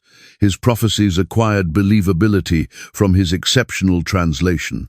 Who could question declarations spoken by someone God esteemed enough to spare from death? Enoch's alerts regarding approaching judgment held significance that multiplied across time. In heaven, Enoch learned his earthly service had prepared him for expanded duties. The angel Metatron, certain traditions assert, was the translated prophet reshaped for celestial assignments. Whether factual or symbolic, the idea indicates that those devoted on earth discover enlarged responsibilities in heavenly realms. The remembrance of Enoch's communion with God motivated the righteous while disturbing the wicked. His illustration demonstrated that close relationship with the Creator stayed achievable despite humanity's corrupted state. The children of Seth drew encouragement from their forefathers' accomplishment, pursuing their own deeper communion with the Almighty. Accounts of Enoch's translation extended past the godly lineage. Even among Cain's offspring, some pondered this individual who had exceeded normal human existence. His departure functioned as testimony to divine strength and compassion. The witness of the translated prophet touched hearts throughout the ancient civilization.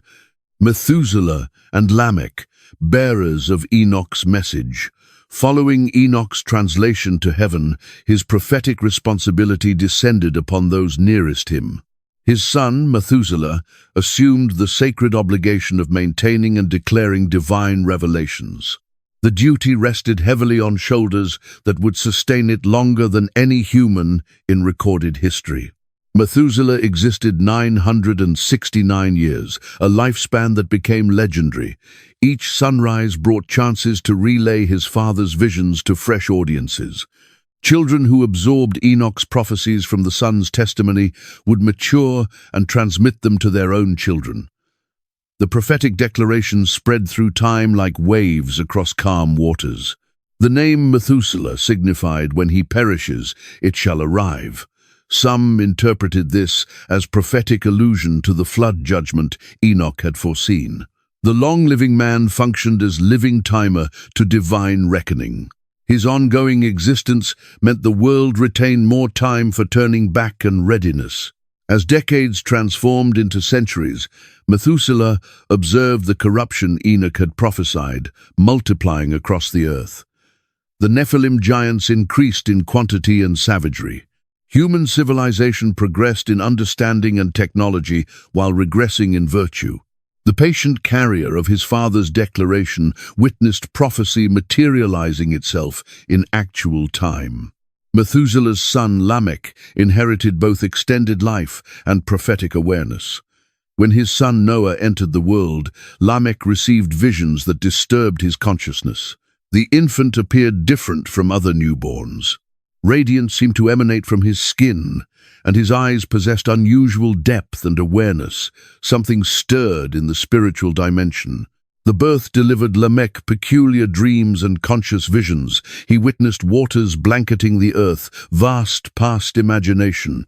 He observed his infant son constructing something tremendous, unlike any building then known. Animals assembled in impossible quantities, drawn by force past human comprehension. The prophecies of Enoch neared fulfillment. Uncertain regarding these revelations, Lamech journeyed to seek his father Methuselah's counsel. The aged guardian of Enoch's declaration listened attentively to his son's narrative. Recognition awakened in eyes that had witnessed nearly 900 years elapse. The season of judgment approached. This infant would fulfill a critical function in approaching occurrences. Methuselah validated Lamech's visions by sharing supplementary details from Enoch's prophecies. The flood would certainly arrive. One household would be safeguarded to perpetuate the human species. The child Noah bore destiny in his very name, which signified rest or comfort.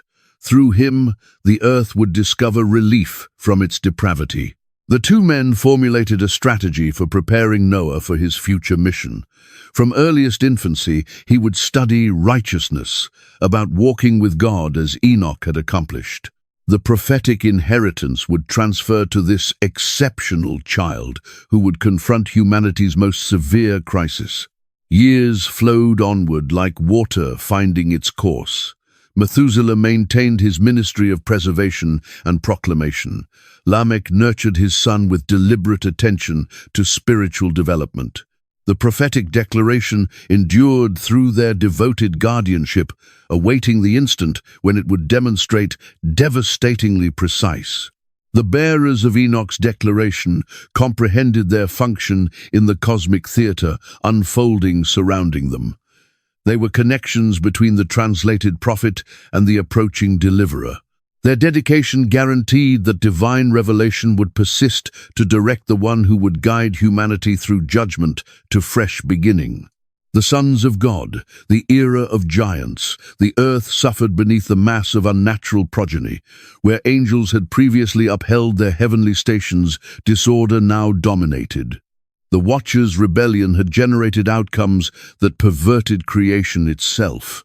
Giants traversed among mortals, entities whose very being challenged divine arrangement.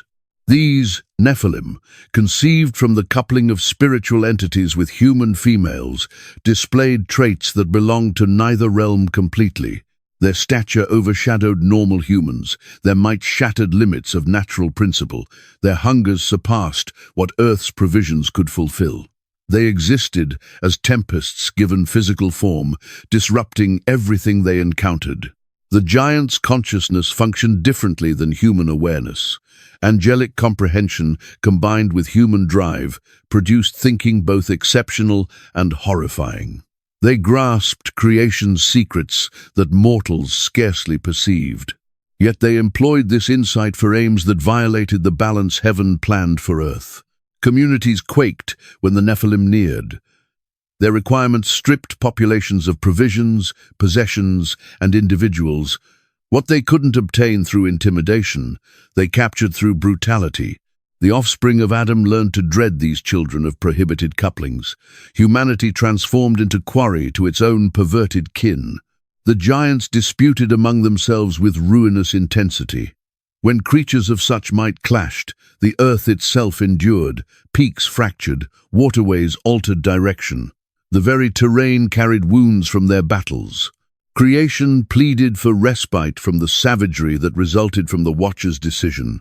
Certain Nephilim founded kingdoms governed by terror and strength. They erected monuments to their own dominance, constructions that defied both engineering sense and divine aim. These achievements became emblems of insurgence against heaven's sovereignty. The giants aimed to demonstrate their supremacy over both angels and humans. Understanding poured from the fallen angels to their progeny and subsequently to human society. Metallurgy accelerated swiftly as armaments became more lethal. Architecture expanded, more daring and arrogant. Creative expression prospered, yet bore spiritual contamination within their magnificence. Advancement arrived at the expense of purity and righteousness. The boundary between human and giant blurred as interbreeding persisted. Certain descendants maintained normal proportions, yet carried the violence and depravity of their Nephilim ancestry. Others developed to exceptional height while preserving human looks. The genetic inheritance of the Watcher's rebellion propagated through bloodlines throughout the ancient civilization. Combat intensified as different clusters of giants contested for domain and provisions. Human communities became instruments in struggles between entities whose strength they couldn't equal. Entire populations confronted extinction when trapped between warring groups of these mighty beings. The earth filled with battle sounds and the scent of bloodshed. Spiritual corruption accompanied physical deterioration. The giants commanded veneration from humans, positioning themselves as deities. Temples arose to venerate these false powers. Offerings poured forth, frequently incorporating human casualties. Understanding of the true Creator dimmed as humanity bowed before the children of rebellion.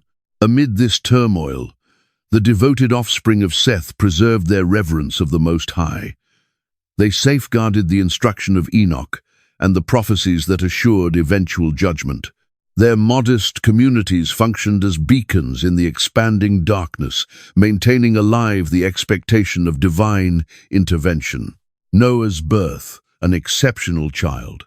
When Lamech's wife entered labor, indicators manifested that distinguished this birth as remarkable. Illumination appeared to collect in the birthing space. The midwives murmured of exceptional warmth that pervaded the chamber. When the infant finally emerged, he radiated with brilliance that startled all witnesses. This was no typical addition to Seth's descendants. The newborn's skin bore luminescence that resisted explanation. His eyes, when they parted, contained depths that implied wisdom exceeding his moments of life. The baby's sounds appeared to bear melodies that calmed rather than agitated. Everything regarding this newborn indicated divine intention and exceptional calling. Lamech gazed upon his son with combined awe and apprehension.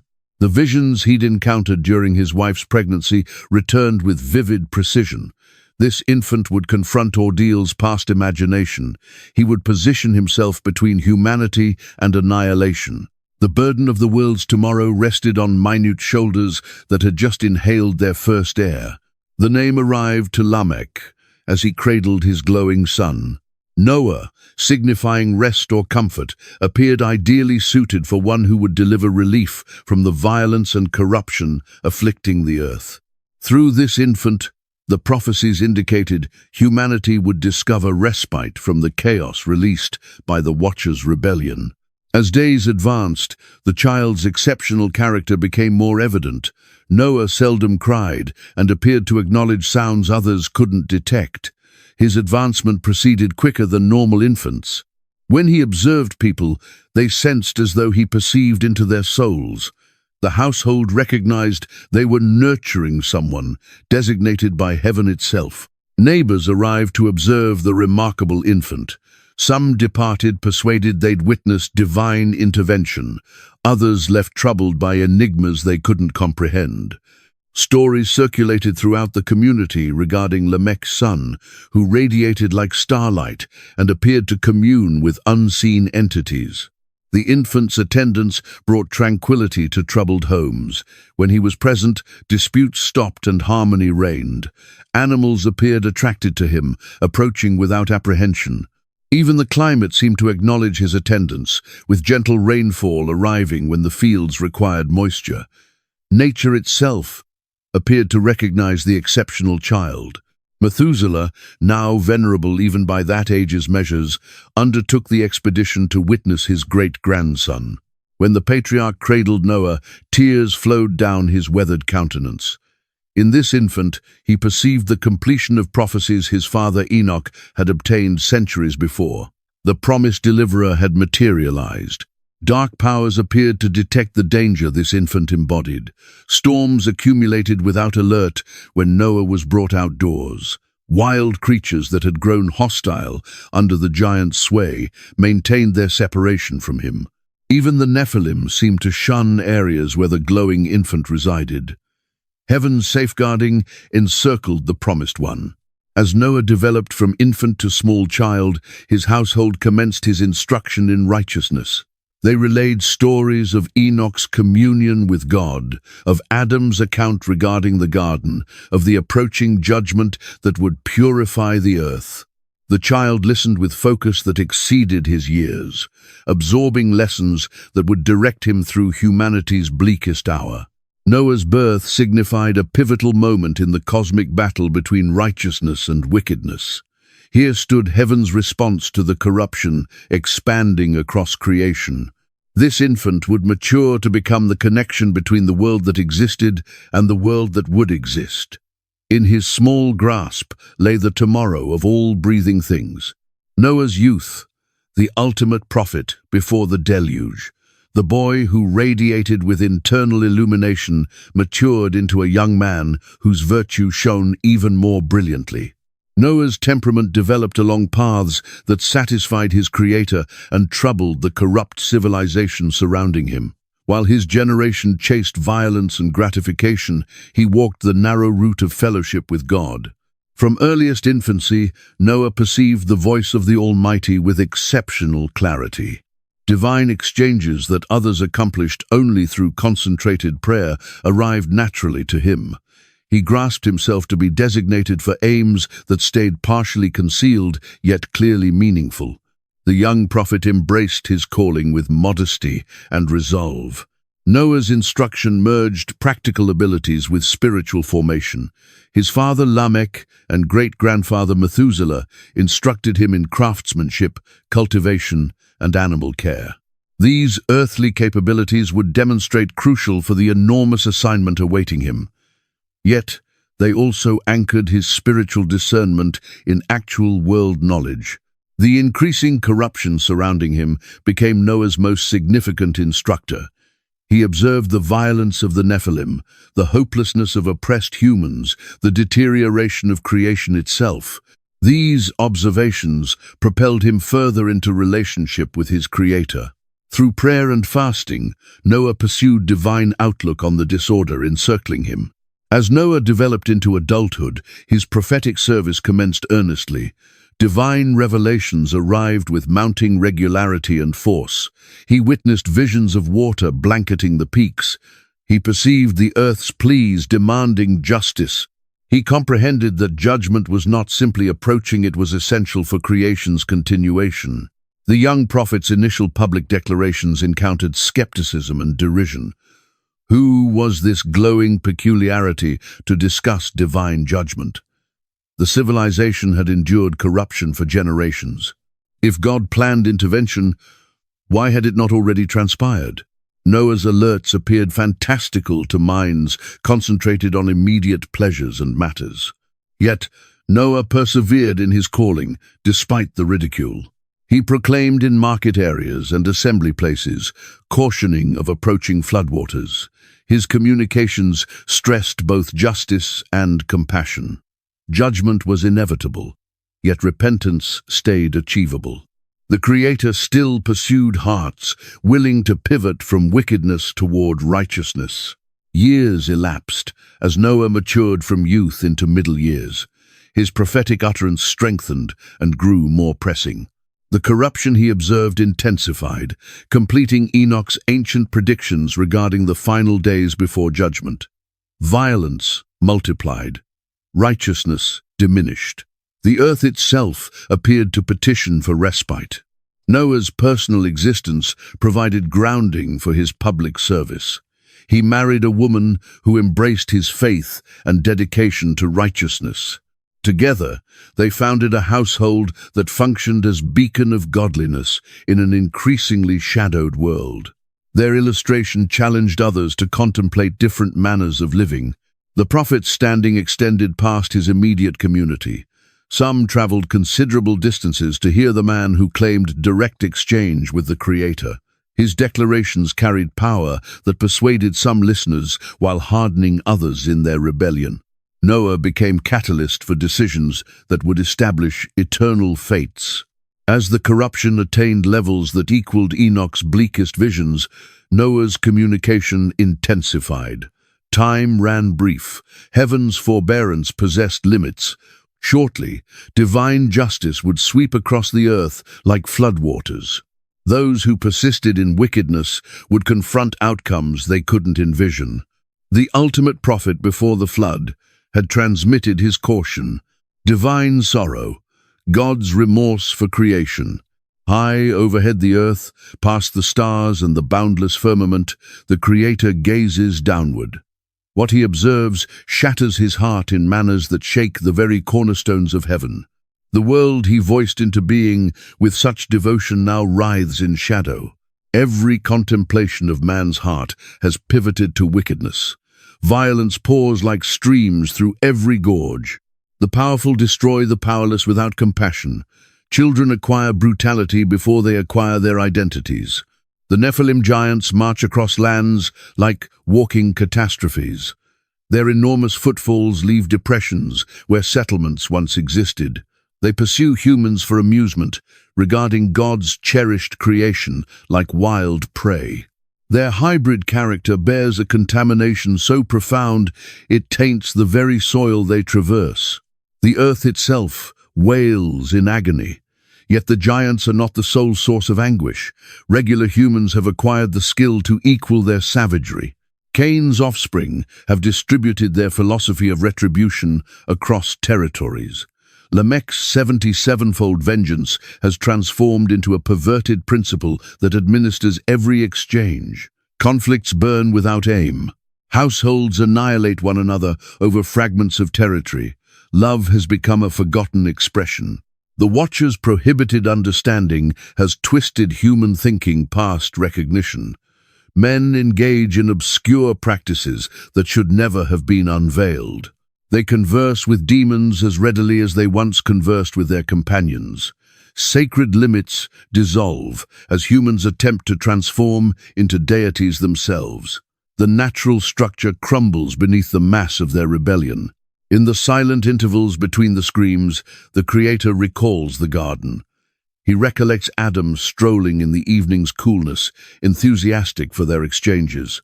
He remembers Eve's amazement at her first dawn, her delight at her children's birth. The remembrance of Abel's pure offering still delivers warmth to his heart. These were his children once, fashioned in his own image. Noah positions himself alone in his generation, a solitary flame flickering in an endless tempest. His household clusters around the illumination he supplies, yet even they occasionally struggle to trust. The civilization ridicules Noah's proclamation with mounting boldness. Children hurl rocks at him as he travels to the market area. Adults pivot their backs when he nears. His own extended household has ceased inviting him to assemblies. The corruption extends deeper than flesh. The very contemplations of humanity have transformed into an endless current of violence and selfishness.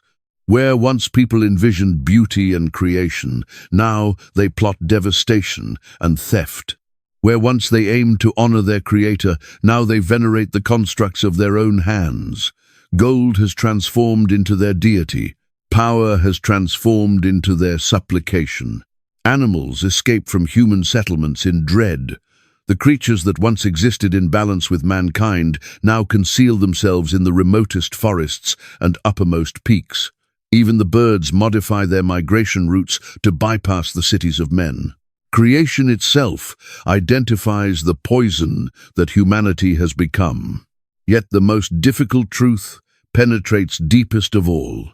This is not the achievement of outsiders or invaders. These are the children of Adam and Eve, the offspring of those who walked with God in paradise. The capacity for such magnificence existed in every human heart. The potential for such devotion flowed in every human soul. Yet decision after decision, generation after generation, they have chosen the route that directs away from illumination. The Creator's sorrow shakes the heavenly places. Angels weep at the sight of their master's anguish. The morning stars, which once sang in unison at creation's beginning, now fade with sadness. The very foundations of eternity quake beneath the burden of divine regret. In his perfect justice, God witnesses every transgression. In his perfect love, he experiences every victim's suffering as if it were his own. The pleas of the innocent ascend like incense before his throne. The blood of the righteous penetrates into the soil and summons for justice. How long can perfect holiness tolerate such corruption? How long can infinite love endure such hatred? The decision takes shape slowly, like storm clouds assembling on the horizon, not in fury, but in the terrible lucidity that arrives when all other alternatives have been depleted. The experiment of free will has disclosed its darkest capabilities. Humanity has selected its route with eyes fully open. They have perceived the cautions of Enoch and Noah. They have witnessed the indicators and marvels. They have sensed the gentle pull of their Creator's love. Yet they have responded with violence. They have replied with rebellion.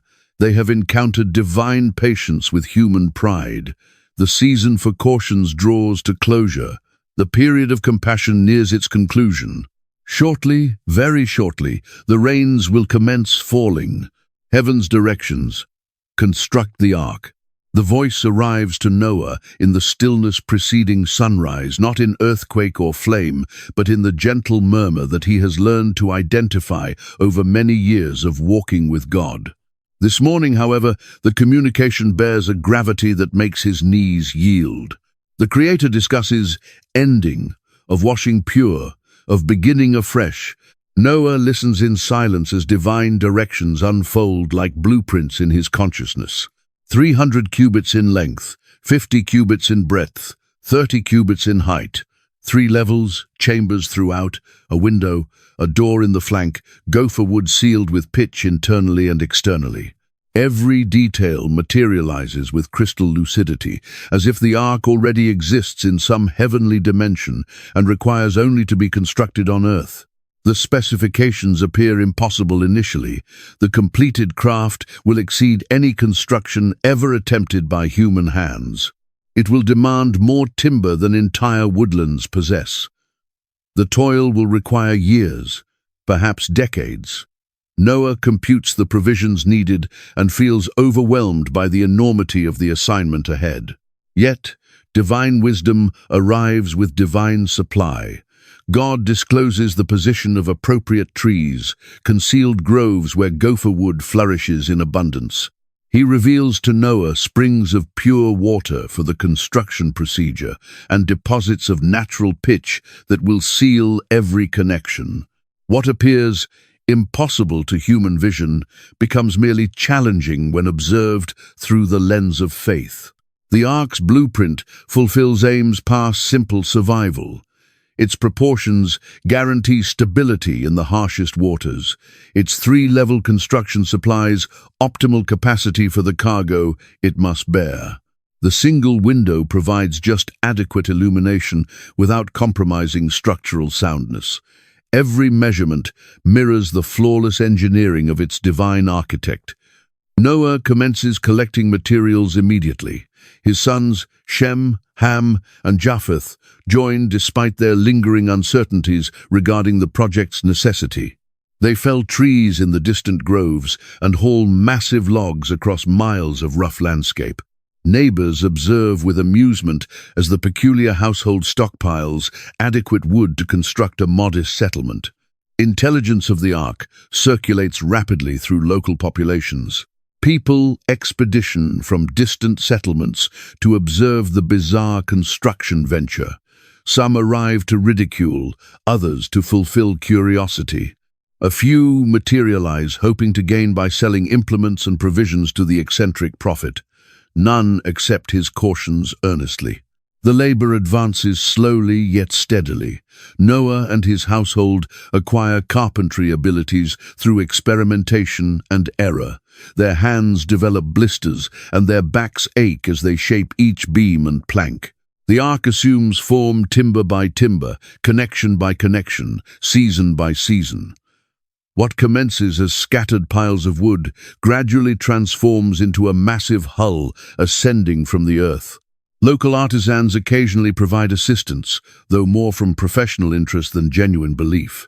They marvel at the vessel's enormous scale while questioning its aim. Where will you navigate it? They inquire with barely hidden laughter. The nearest ocean is hundreds of miles distant. Noah explains patiently, yet his declarations fall on unreceptive ears. The pitch application requires months to finish. Every surface must be covered internally and externally, every connection sealed against the approaching waters. The labor is chaotic and exhausting.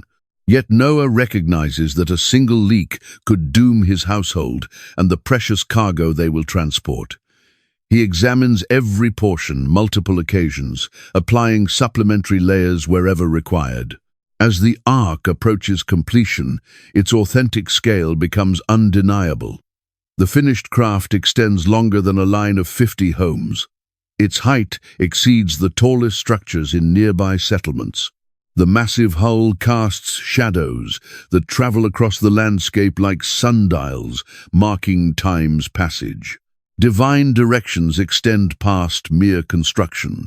God discloses the Ark's deeper aim as a floating sanctuary, a holy place where his presence will reside during the approaching judgment.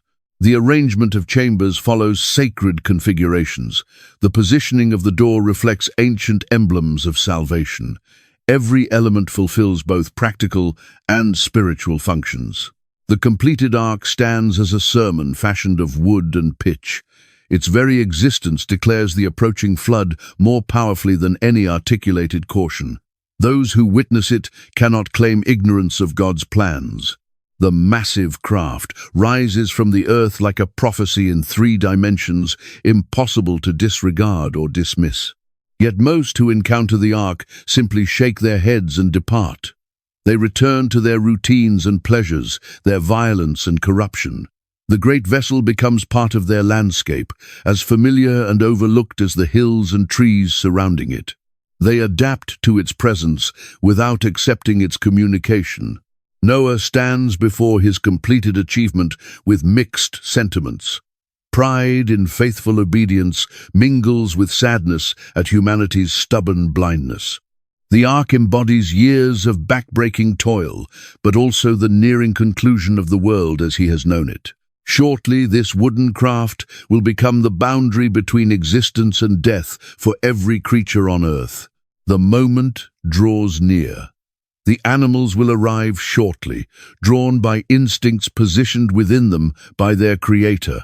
Then the door will close, sealed by divine hands. The rains will commence, the fountains of the deep will rupture open, and the ark that appears so solid and permanent will become humanity's final hope, floating on the waters of judgment. The final 120 years, timer to judgment. The number sears itself into Noah's awareness like fire on parchment, 120 years. The Creator has established a boundary to his patience, a limit to his longing for human repentance. Divine compassion will not contend with mankind forever. The countdown has commenced. Noah emerges from his encounter with God, bearing this terrible understanding like a stone in his chest. 120 years feels both impossibly lengthy and frighteningly brief. Lengthy enough for multiple generations to be conceived, mature, and pass away. Brief enough that the conclusion feels actual, imminent, certain. He commences proclaiming with fresh urgency. The early years elapse slowly. Noah's cautions appear distant and theoretical to those who perceive them. A flood that will blanket the highest peaks. Water descending from the sky for weeks without ceasing. The concept strikes most listeners as absurd fantasy. They have never witnessed rain that endures more than a few days. The notion of worldwide devastation lies past their experience or imagination. Children conceived after the countdown commences mature to adulthood, knowing Noah as the peculiar elderly man who discusses water and death. They inherit their parents' skepticism along with their identities and possessions. Generation by generation, the caution becomes more familiar and less frightening. What once appeared pressing now feels routine. Yet Noah never ceases declaring the approaching judgment. His voice develops hoarse, yet stays clear and constant. He positions himself in market areas and at settlement gates, describing visions of drowning settlements and floating corpses. People hasten past with uncomfortable glances. Children challenge each other to approach near enough to perceive his declarations. The civilization surrounding Noah persists its descent into shadow. Fresh forms of violence emerge as human creativity applies itself to devastation. The giants expand bolder in their oppression, founding kingdoms constructed on terror and slavery. Secret cults emerge, venerating demons and engaging in unspeakable rituals. Each passing year delivers fresh evidence of humanity's corruption. Technology progresses while morality deteriorates. Metal workers forge increasingly sophisticated armaments. Architects blueprint temples dedicated to false deities.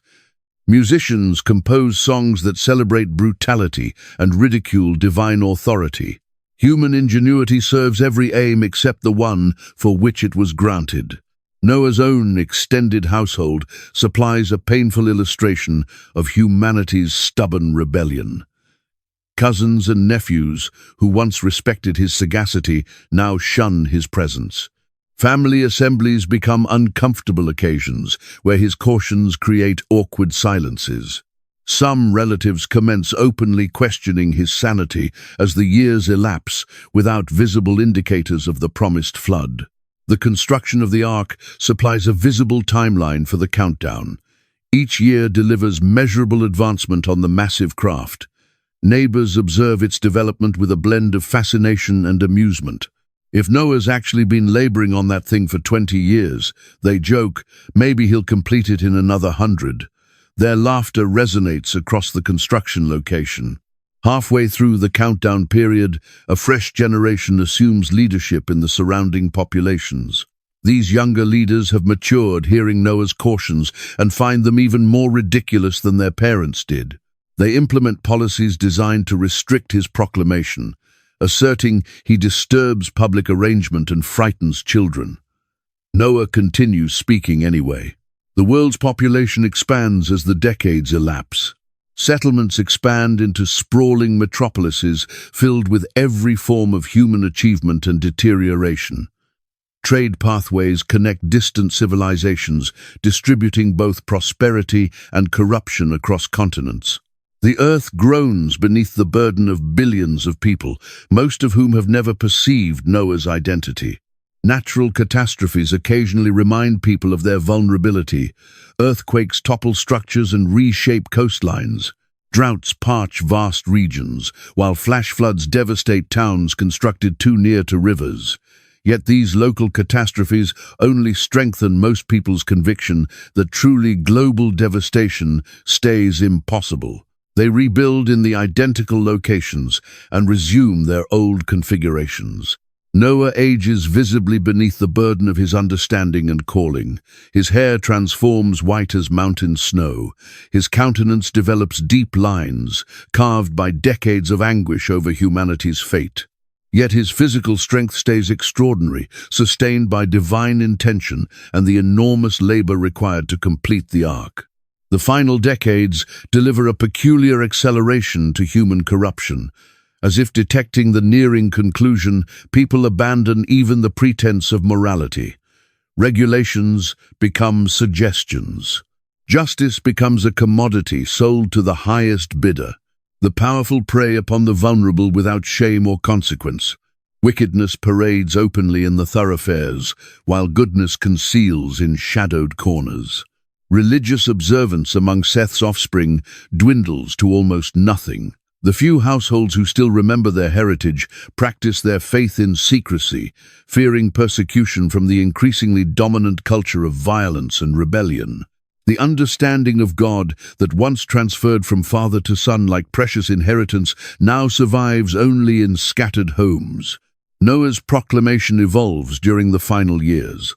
Where once he declared distant judgment, now he discusses immediate outcomes. His cautions bear the burden of approaching fulfillment. Those who perceive him can detect something different in his voice, a certainty that makes even the boldest mockers slightly uncomfortable. The ark approaches completion as the countdown nears its conclusion. The massive craft dominates the landscape like a wooden mountain. Its presence can no longer be dismissed or disregarded.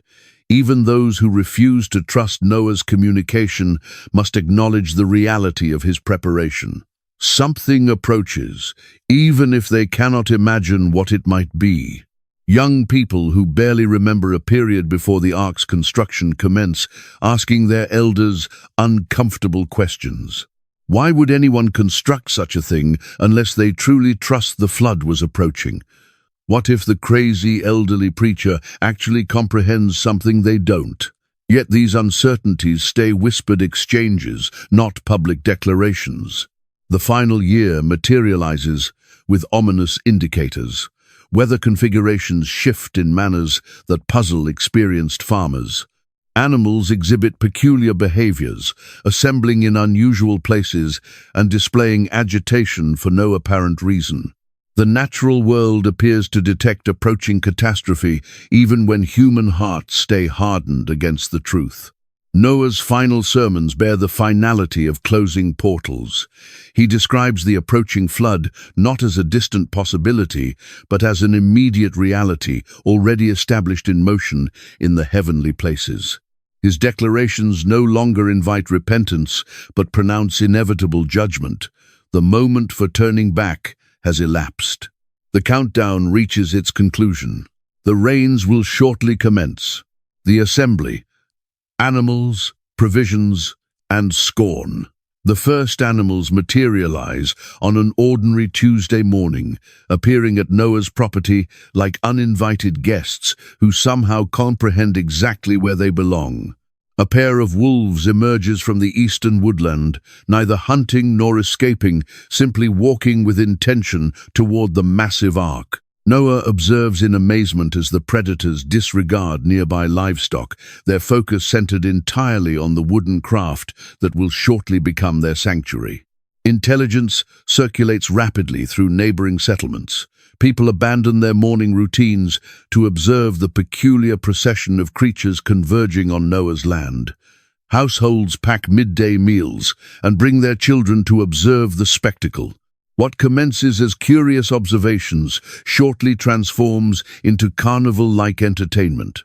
The diversity of arriving animals challenges all natural explanation.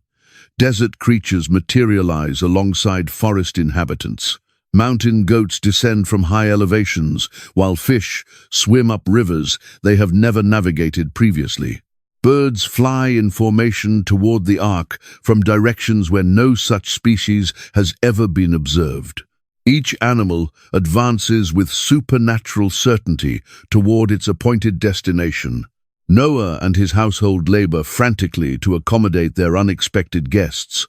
The ark's interior chambers must be readied for inhabitants with vastly different requirements. Carnivores necessitate separation from their natural quarry. Creatures from tropical climates require protection from cold drafts. Birds of different species must be housed where their territorial instincts will not generate conflict. Local merchants rapidly identify an opportunity for gain. They materialize with carts abundant with grain, dried fruits, and preserved meats. Their prices mirror the unusual circumstances and captive market. Noah pays without complaint, recognizing that his household's survival depends on adequate provisions for what may be a very lengthy voyage. Divine directions include feeding duties along with shelter. The clean animals materialize in groups of 7, a sight that validates the supernatural character of the assembly. Cattle, sheep, goats, and deer cluster around the ark in neat family groups as if organized by an invisible shepherd. The mathematical precision of their arrangement impresses even skeptical observers. Someone or something clearly orchestrates this remarkable gathering. Children challenge each other to approach the wild animals, amazed to discover that fierce predators display no interest in attacking. Lions rest peacefully beside lambs without exhibiting any hunting instincts. Bears disregard nearby humans completely, their attention fixed on the ark.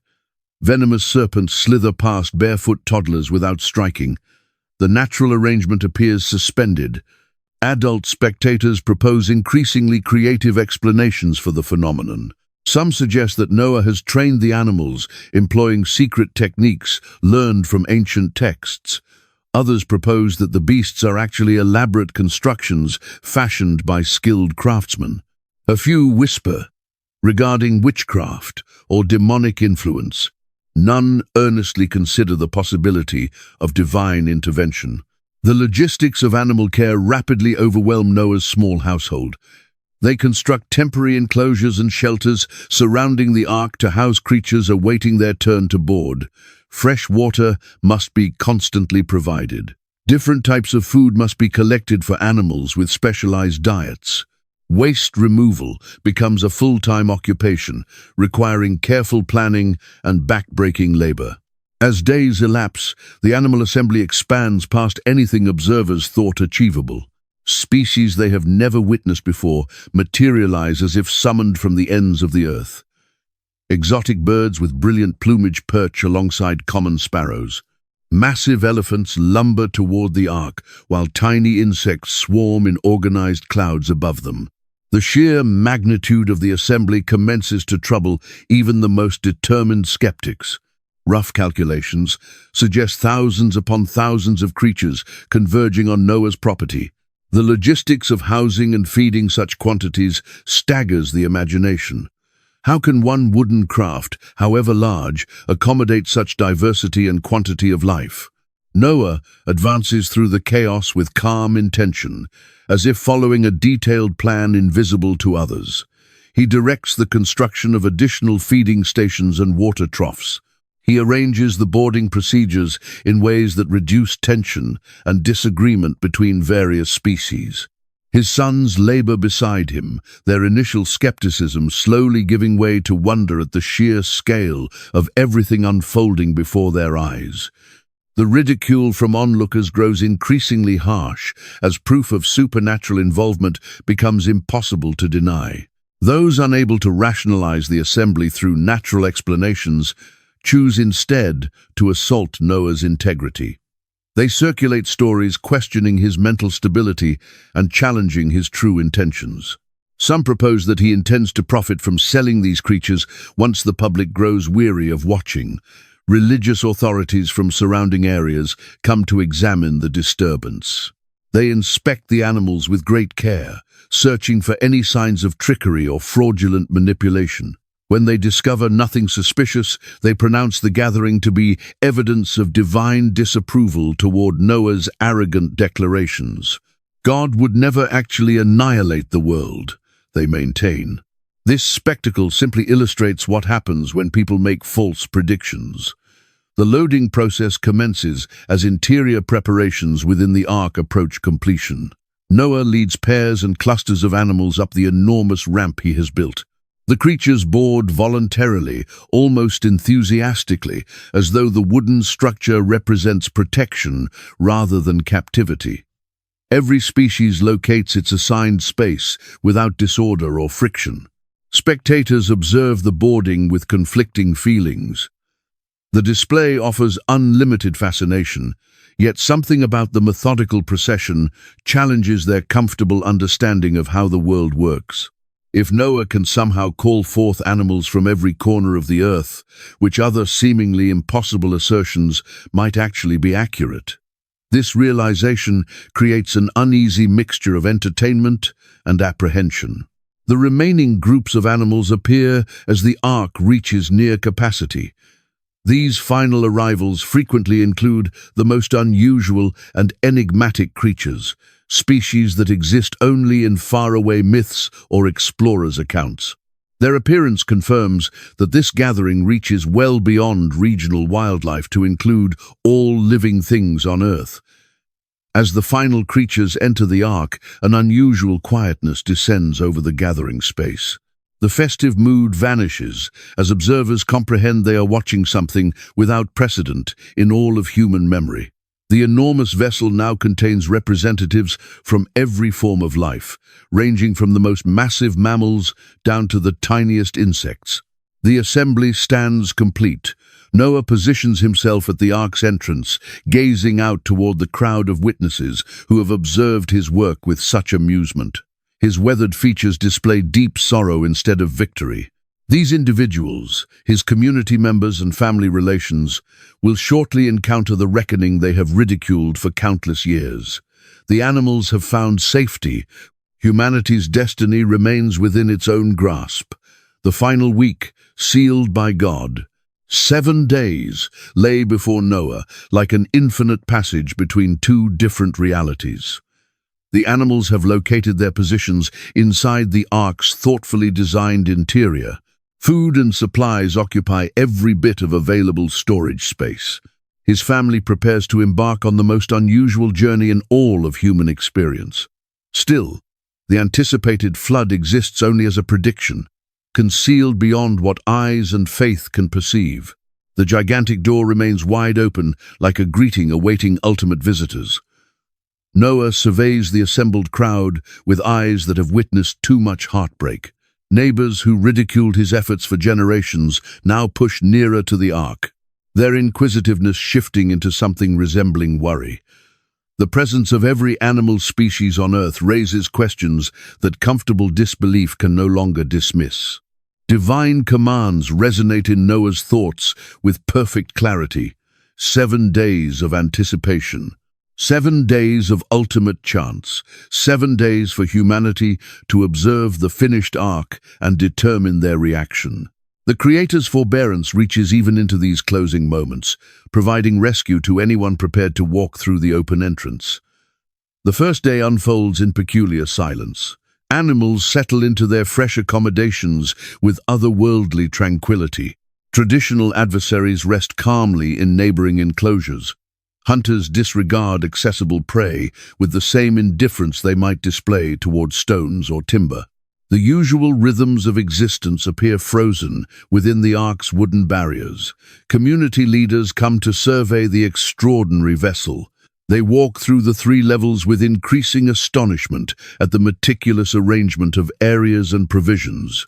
Every chamber fulfills a designated function. Every creature possesses sufficient housing and nourishment. The practical obstacles of sheltering such variety appear resolved through insight exceeding ordinary human comprehension. Nevertheless, even when confronted with staggering proof, most visitors discover rationales to reject Noah's cautions. The ark demonstrates his talent as a craftsman, they acknowledge, though not his assertions regarding divine messages. Perhaps he plans to create a novel type of spectacle, they theorize. Perhaps he seeks to impress visiting traders with his assortment of rare animals. Any interpretation appears more logical than accepting the prospect of worldwide annihilation. The second day introduces subtle shifts in atmospheric conditions. Clouds form in arrangements that seasoned agriculturalists find concerning. Breezes change course more often than usual.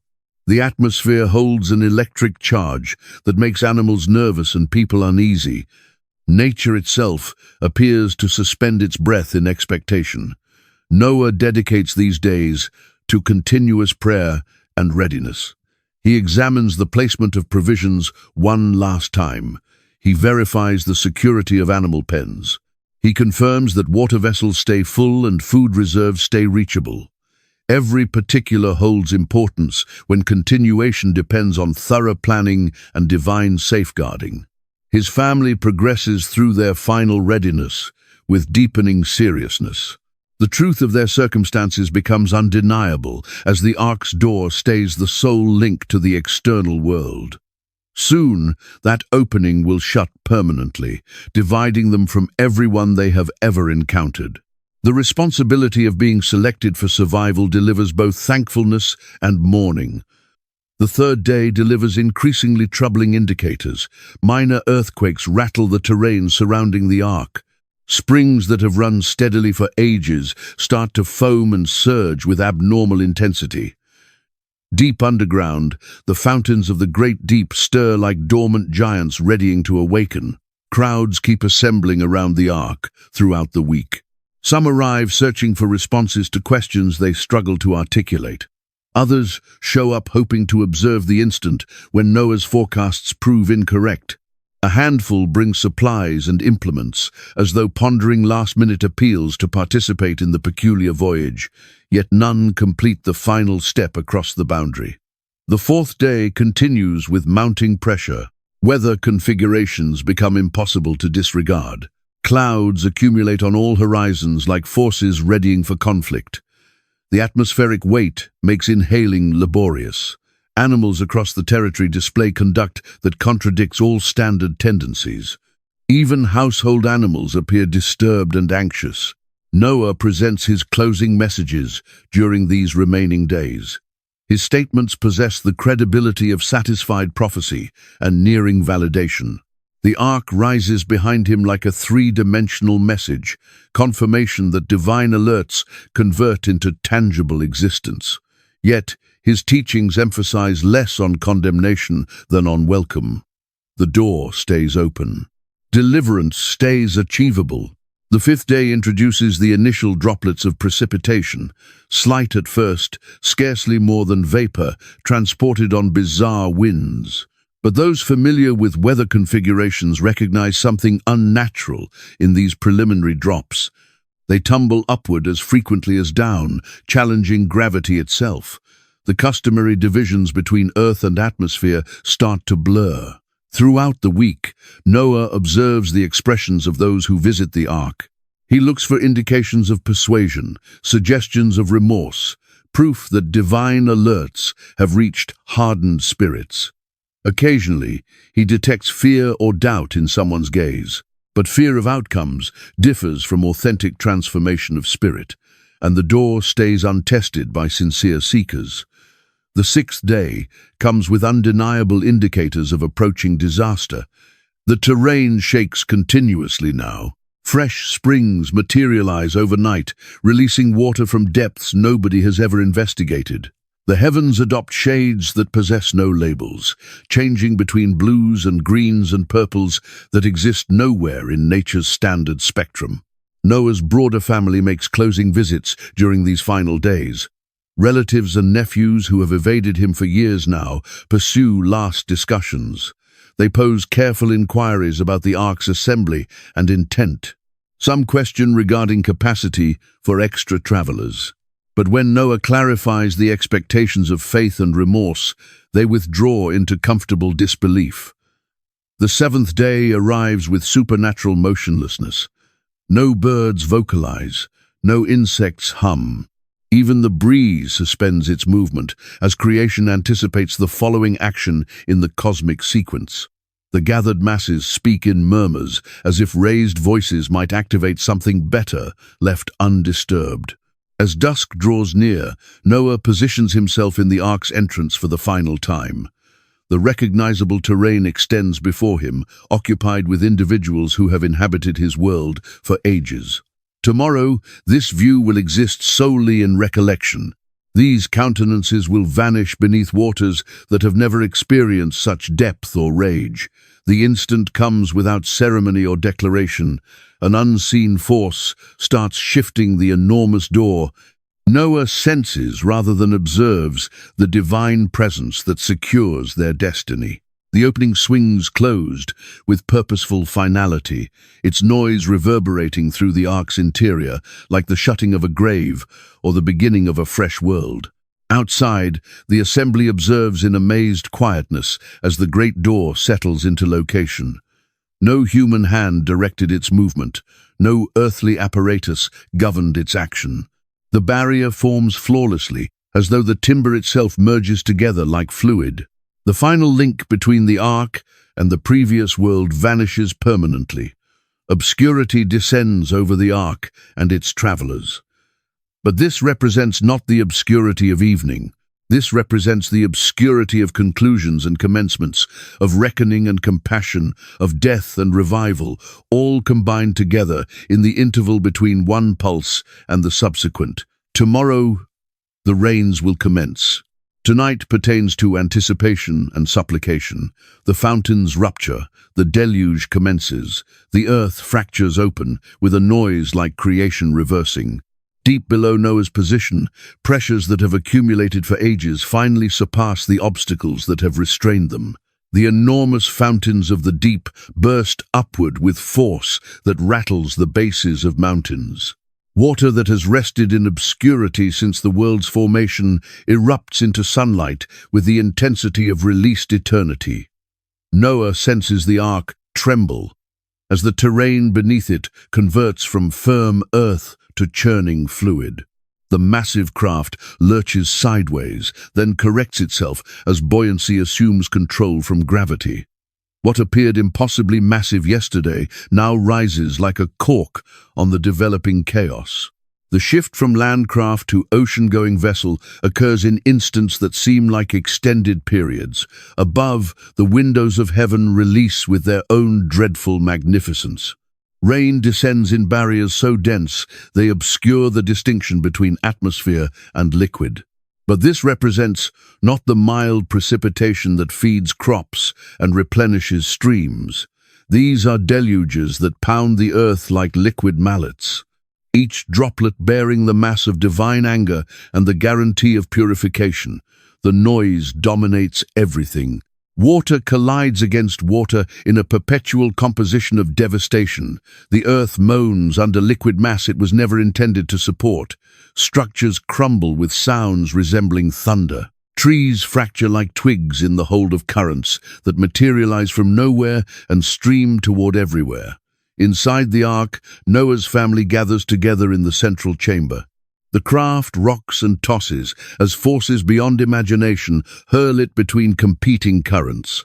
Yet the animals stay strangely serene, as though divine tranquility envelops them, even within the turmoil. They appear to comprehend that protection resides not in motionlessness, but in yielding to the forces transporting them toward an uncertain destination.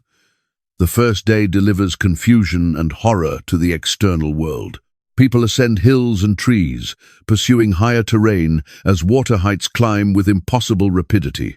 What commences as ankle-deep nuisance transforms into waist-high crisis within hours. Communities that have persisted for generations vanish beneath growing lakes that possess no boundaries. Those who ridiculed Noah's alerts now recall them with increasing desperation. They hammer on the ark's sealed door with fists and rocks and implements, shouting for admission they dismissed when it was openly provided. But the door stays shut, secured by the identical divine hand that governs the fountains and the precipitation. Mercy's period has concluded. Justice's moment has started. The giants who dominated through power and intimidation discover their authority worthless against the climbing waters. Their enormous forms, once sources of fear, now become disadvantages in a world transformed liquid.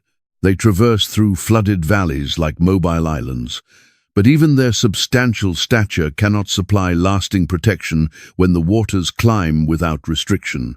Cities expire in phases that develop over days and weeks. Initially, the lower sections flood, propelling inhabitants toward elevated ground. Then, the markets and temples vanish beneath growing seas. Ultimately, the tallest towers and palaces yield to depths that consume human accomplishment as though it never occurred. Centuries of civilization disappear into liquid oblivion. The corrupted offspring of Cain observe their inheritance dissolve in actual time. The armaments they created cannot slice through water. The fortifications they constructed cannot restrain the deluge. The melodies they wrote become final cries, echoing across waters that bear no recollection of human achievement. Their 77-fold retribution proves impotent against divine judgment that multiplies beyond calculation. Animals beyond the ark confront their destiny with the nobility that has perpetually characterized their nature. Household creatures pursue their human families to elevated ground, devoted even in catastrophe. Untamed beasts relinquish their domains and instincts, assembling in peculiar coalitions on diminishing islands of earth. But the waters climb faster than expectation, and individually the islands vanish. Forests that have expanded for thousands of years transform into floating burial grounds of shattered wood and submerged life. Mountains vanish beneath waters that persist, ascending toward heights no deluge has ever attained. The Earth's recognizable geography becomes unidentifiable as familiar markers sink into expanding oceans. The Watchers, who initiated this cycle of corruption, confront judgment alongside their human casualties. Their supernatural power cannot elevate them above waters that climb higher than the clouds. Their prohibited knowledge provides no departure from the results of their defiance. They who instructed humans to penetrate the barrier between dimensions discover themselves confined in a reality that presents no sanctuary. Noah gazes through the ark's solitary window at a world transformed beyond identification. The terrain of his youth exists now solely in recollection. The communities where he proclaimed for decades have become temporary islands contracting toward extinction. The individuals who influenced his life struggle in waters that display no compassion to virtuous or corrupt alike. Yet the deluge bears its own peculiar compassion. Death arrives more rapidly than the brutality that preceded it. The corruption that proliferated like sickness through human spirits discovers itself weakened in waters too immense for contamination. Wickedness that appeared eternal proves temporary when confronted with divine authority that recognizes no restrictions. The ark traverses the turmoil with supernatural steadiness. Currents that could demolish mountains simply elevate the wooden craft toward its designated location. Waves that tower higher than hills travel beneath its hull like mild swells. The identical divine hand that secured the door now directs their passage through waters that pursue no earthly charts. As darkness descends on the initial day of reckoning, Noah's family listens to voices, summoning across the waters. Some petition for assistance, others curse the God who alerted them through his devoted servant. A handful sing hymns or recite prayers as they confront their ultimate instance. The sounds travel far in the motionless atmosphere above the boundless sea, testimonies to human character disclosed in its final extremity. The ark proceeds its voyage into a future none of them can envision. Behind them resides a world that will never reappear. Ahead awaits the prospect of fresh commencements, constructed on bases cleansed by reckoning and readied by grace. The fountains of the deep persist, pouring forth their ancient load. The windows of heaven sustain their steady downpour. The deluge that commenced in divine sadness will persist until divine intention reaches its fulfillment. But that fulfillment resides days and weeks ahead. Tonight, the waters climb, bearing with them the aspirations and horrors of a world that neglected its creator until recalling became too delayed. The deluge has commenced. The previous world concludes. The fresh world awaits to be delivered from the chaos of reckoning and the expectation of compassion streaming together in waters deeper than human comprehension. 40 days. The judgment develops. The precipitation persists without interruption. Each droplet, a liquid reminder of divine resolve to purify the earth thoroughly. 40 days extend ahead like a boundless passage of reckoning, each one delivering fresh disclosures of the deluge's thorough authority. The pattern of descending water transforms into the accompaniment of the previous world's memorial service and the fresh world's remote birth melody. Noah records each day on a wooden tablet, documenting the consistent advancement of divine fairness. Day 2 delivers water heights that consume the tallest structures. Day 3 eliminates entire cities from sight. By day 7, solely the highest hills persist as temporary refuges for the final survivors of humanity's defiance. The calculations of climbing water permit no space for false expectation. Inside the ark, existence assumes rhythms that will characterize the months ahead. Noah's family establishes routines for nourishing the animals, sanitizing their accommodations, and sustaining the craft's operations. The labor supplies intent amid uncertainty and constancy amid turmoil. Each finished task signifies a modest victory over the overpowering character of their circumstances. The animals adjust to their floating refuge with noteworthy elegance. Traditional adversaries rest calmly in neighboring stalls. Hunters accept herbivorous diets without objection. The supernatural tranquility that occupied Eden before the descent now occupies the ark during reckoning. God's presence converts the wooden craft into a floating sanctuary where his intention governs supremely. Beyond the secured windows, the noises of the expiring world progressively reduce. Voices petitioning for assistance become less numerous each day. The collisions of collapsing structures diminish into recollection. Even the cries of submerging animals ultimately stop, leaving solely the perpetual percussion of precipitation on water and the mild motion of currents bearing the ark toward unknown territories. The middle days of the 40 deliver the most deep isolation. No indicators of life materialize beyond the ark's wooden barriers. The earth has transformed into an alien terrain of boundless water, extending to every boundary. Noah's family comprehends they may be the sole conscious witnesses of this cosmic reset, observers to the conclusion of everything they once recognized. Yet, the isolation bears its own disclosures. Liberated from the diversions of human community, Noah's family rediscovers dialogue and fellowship. They exchange stories of the world before the deluge, safeguarding recollections that will become the base stones of future civilization. The ark transforms into a repository of human experience, floating securely above the waters of reckoning. The giants encounter their conclusion during these middle days. Their enormous power, which once terrorized entire territories, proves worthless against climbing waters that acknowledge no earthly authority. Individually, the hybrid offspring of defiant angels vanish beneath waves that ascend higher than their greatest extension. Their corruption, which contaminated the earth for generations, dissolves in waters too pure for contamination. Divine chronology discloses itself through the deluge's advancement. 40 days and nights of precipitation correspond to the 40 days Moses will dedicate on Mount Sinai. The 40 years Israel will traverse in the wilderness. The 40 days Jesus will abstain in the desert before commencing his ministry.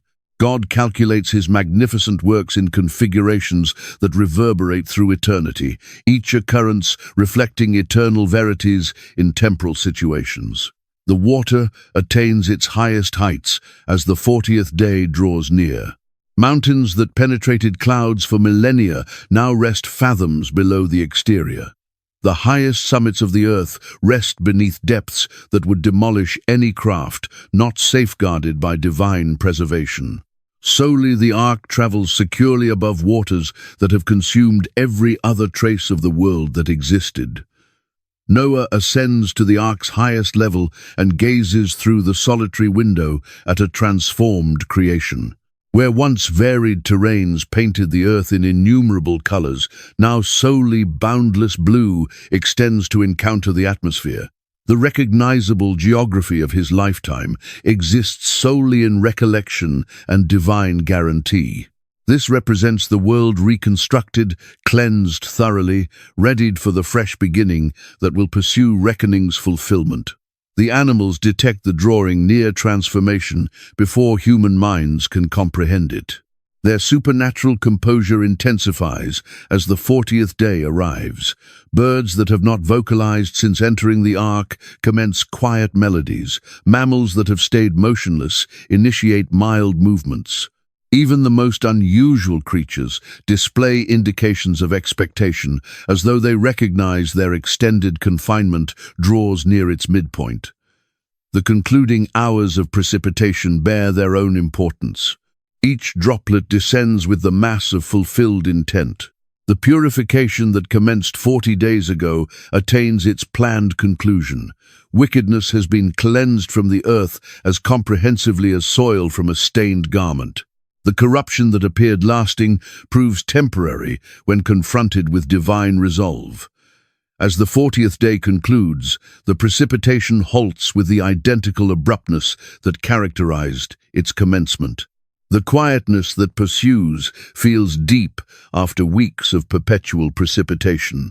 Noah's family positions together in the ark's principal chamber, listening to the non-appearance of noise that characterizes the conclusion of one chapter and the commencement of another. The reckoning phase has finished. The restoration phase anticipates. The waters that climbed so dramatically now commence their gradual retreat. Mountains initiate their progressive emergence from depths that detained them captive for months. Islands materialize like birthing islands, initially as minute specks on the boundary, then as considerable landmasses crowned with mud and wreckage. The earth commences its revival from the grave of reckoning waters. But this procedure will consume time, calculated in seasons rather than days. The ark persists, floating above a world still predominantly submerged. Noah's family settles in for the extended voyage ahead, recognizing that arid land stays months away. They have endured the devastation of everything recognizable. Now they must traverse the uncertain waters between reckoning and restoration. The 40 days of precipitation become the base story for every culture that originates from Noah's family. Innumerable variations will materialize as humanity proliferates across the renewed earth. But the fundamental truth stays constant. Divine fairness descended like precipitation until the earth was purified, and divine compassion safeguarded a remnant to commence again. A fresh world. Waters retreat. The quietness seems weightier than the noise of precipitation ever accomplished. After 40 days of perpetual drumming on the ark's roof, the abrupt non-appearance of precipitation generates a motionlessness that appears to reverberate in Noah's bones. The world has been cleansed thoroughly, but the purifying waters must now discover their path back to designated boundaries before existence can restart its ancient rhythms. Months elapse in mild rocking motion as currents transport the ark across seas that blanket continents. The enormous craft transforms into a world unto itself, complete with its own seasons and patterns. Noah's family acquires patience on a dimension they never envisioned conceivable. Time progresses differently when enclosed by boundless water under boundless atmosphere. The animals sustain their supernatural tranquility throughout these extended months of anticipation. Lions rest alongside lambs without appetite. Wolves display no curiosity in adjacent sheep. Serpents coil calmly in corners without attacking at passing mice. The ark safeguards not merely animal existence, but the initial harmony between species, a floating reminder of paradise before the descent. Noah ascends daily to the window, examining the boundary for indications of materializing land. Week after week delivers solely more water, extending uninterrupted to every edge of sight. The recognizable markers of his former world stay concealed beneath depths that appear lasting. Sometimes he contemplates if God plans for them to reside perpetually on this floating refuge. But divine guarantees anchor expectation more securely than any earthly base. The identical voice that ordered the ark's assembly also guaranteed its ultimate rest. The Creator who dispatched the deluge will also order its withdrawal. Noah grasps these assurances close during the bleakest instants, when doubt murmurs that the waters will never retreat. The initial indication arrives as winter yields to spring in the ark's enclosed world.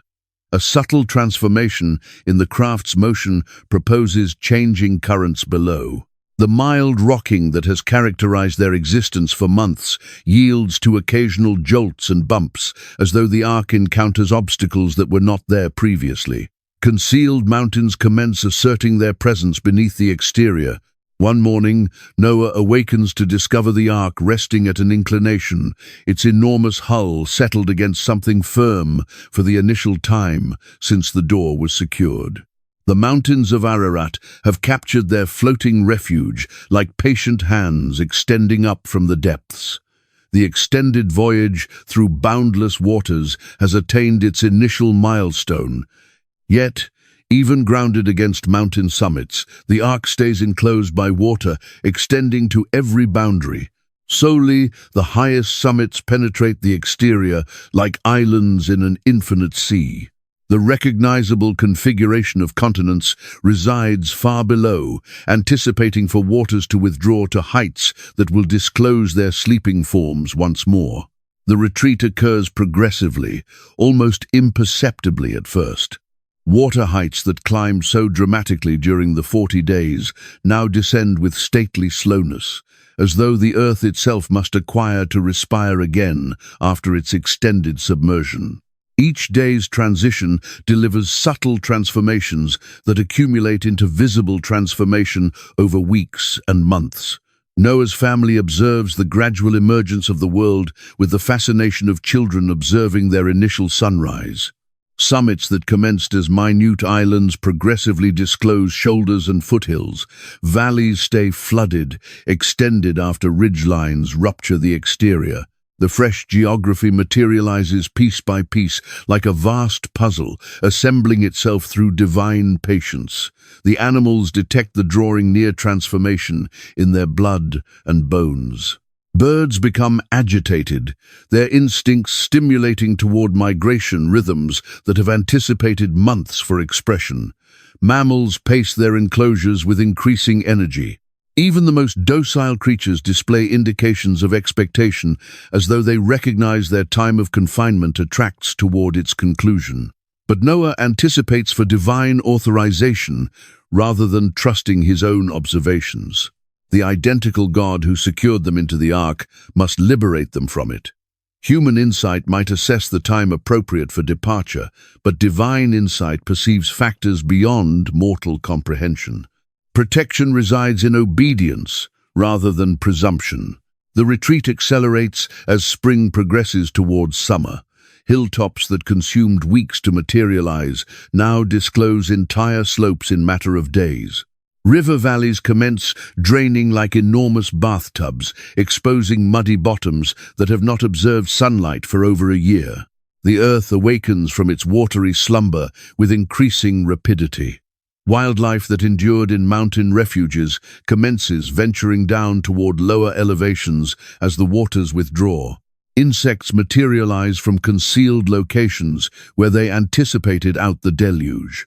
Birds that traverse the crisis in high mountain caves distribute their wings over terrains transformed beyond identification.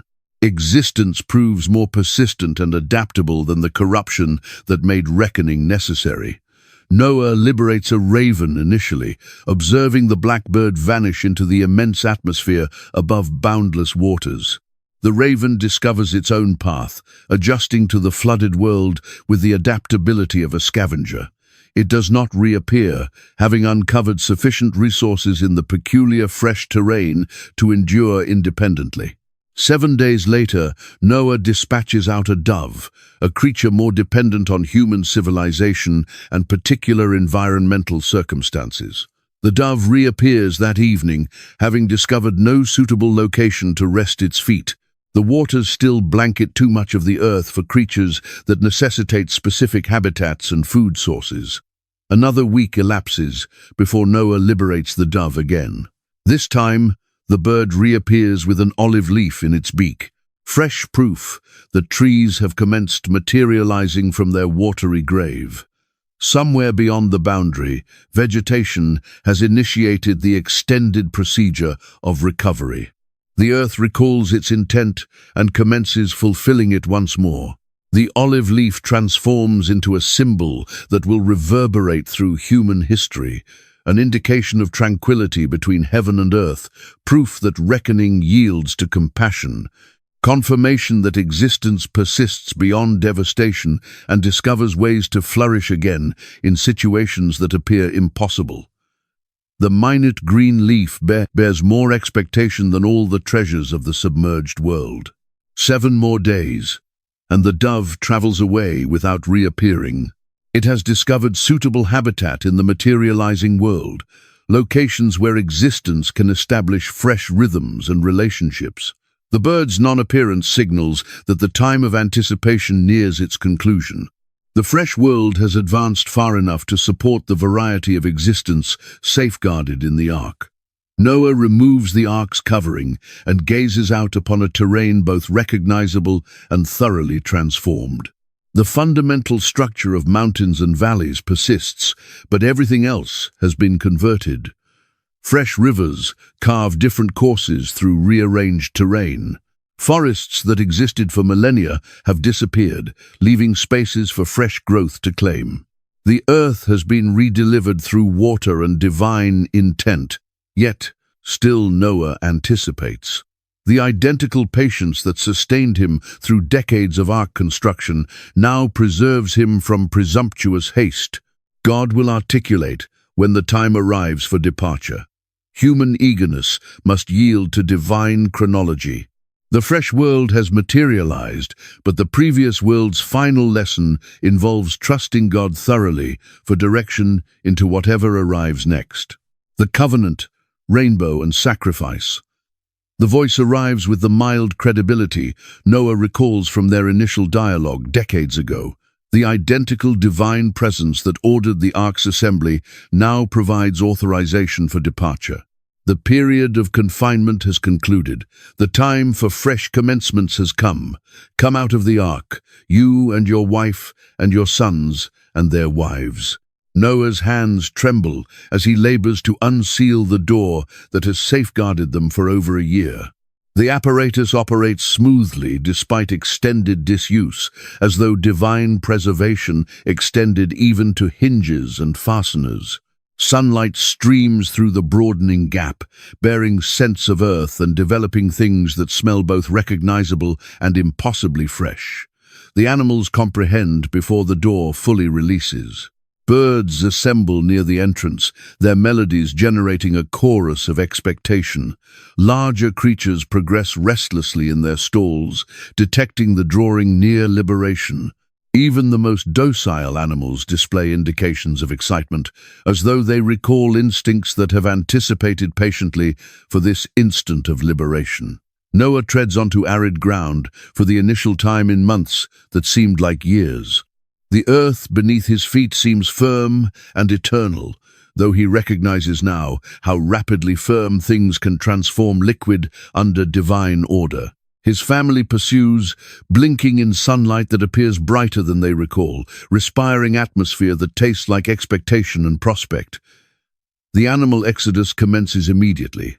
Birds burst from the ark in clouds of color and motion, their wings capturing sunlight as they spiral upward into liberation. Small creatures scurry down the ramp in happy confusion, vanishing into grass and bushes with the urgency of those who have anticipated too extended for independence. Larger animals progress with more nobility, but equal resolve toward the fresh world. Pairs divide into family groups as mating instincts reassert themselves. The supernatural tranquility that safeguarded predators and prey in close quarters progressively yields to natural relationships based on continuation and reproduction. Yet, something of the ark's harmony persists. A gentleness between species that will diminish but never thoroughly vanish. Noah observes the dispersal with emotions too intricate for simple description. Delight at observing existence proliferate across the earth, mingles with melancholy at the conclusion of their unique community. Pride in devoted obedience combines with uncertainty about the destination.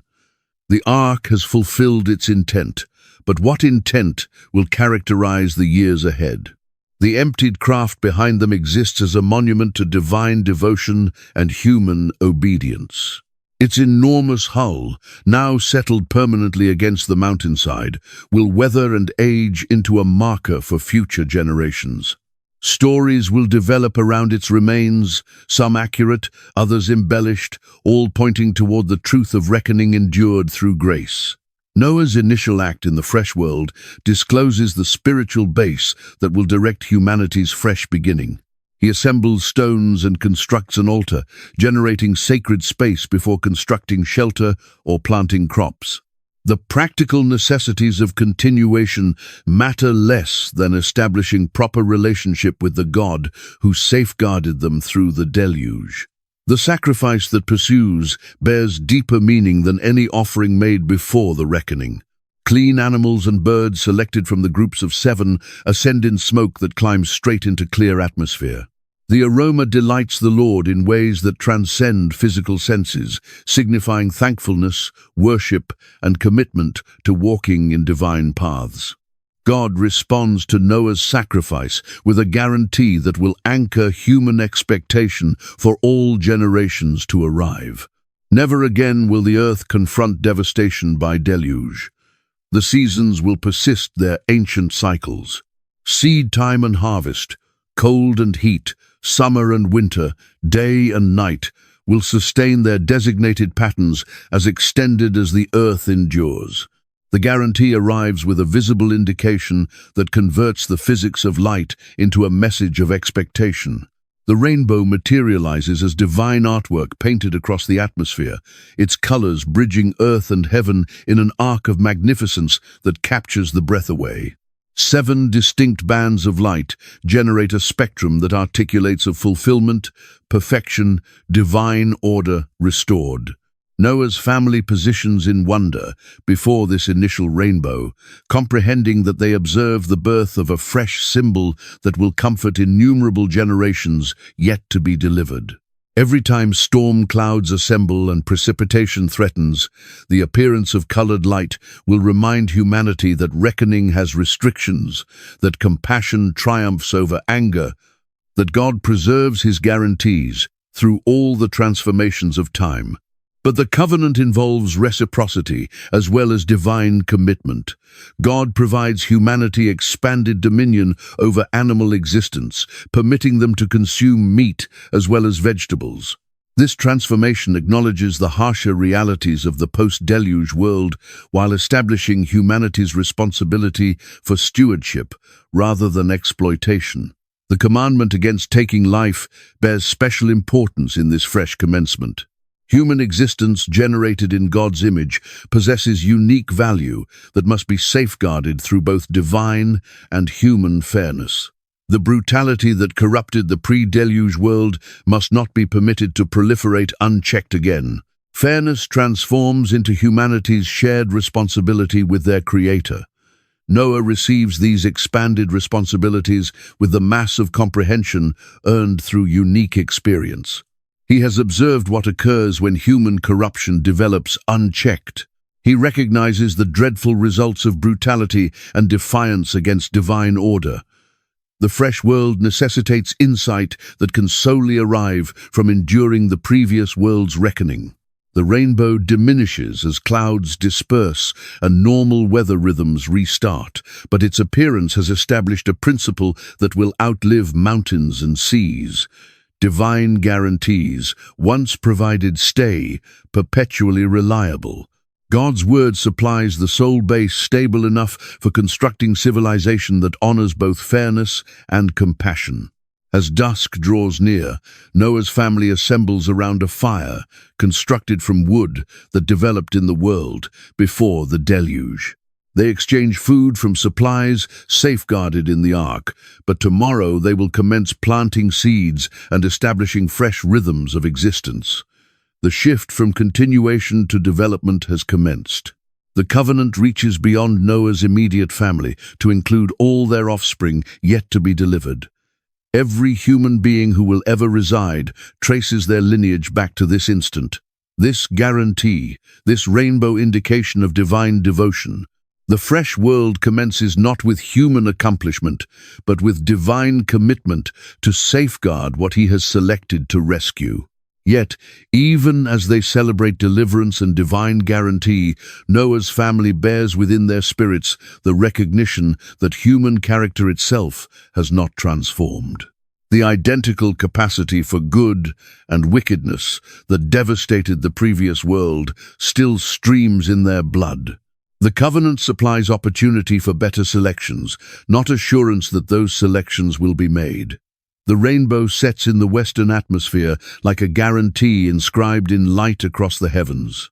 Tomorrow will deliver fresh obstacles, fresh selections, fresh opportunities to walk in devotion or descend into defiance.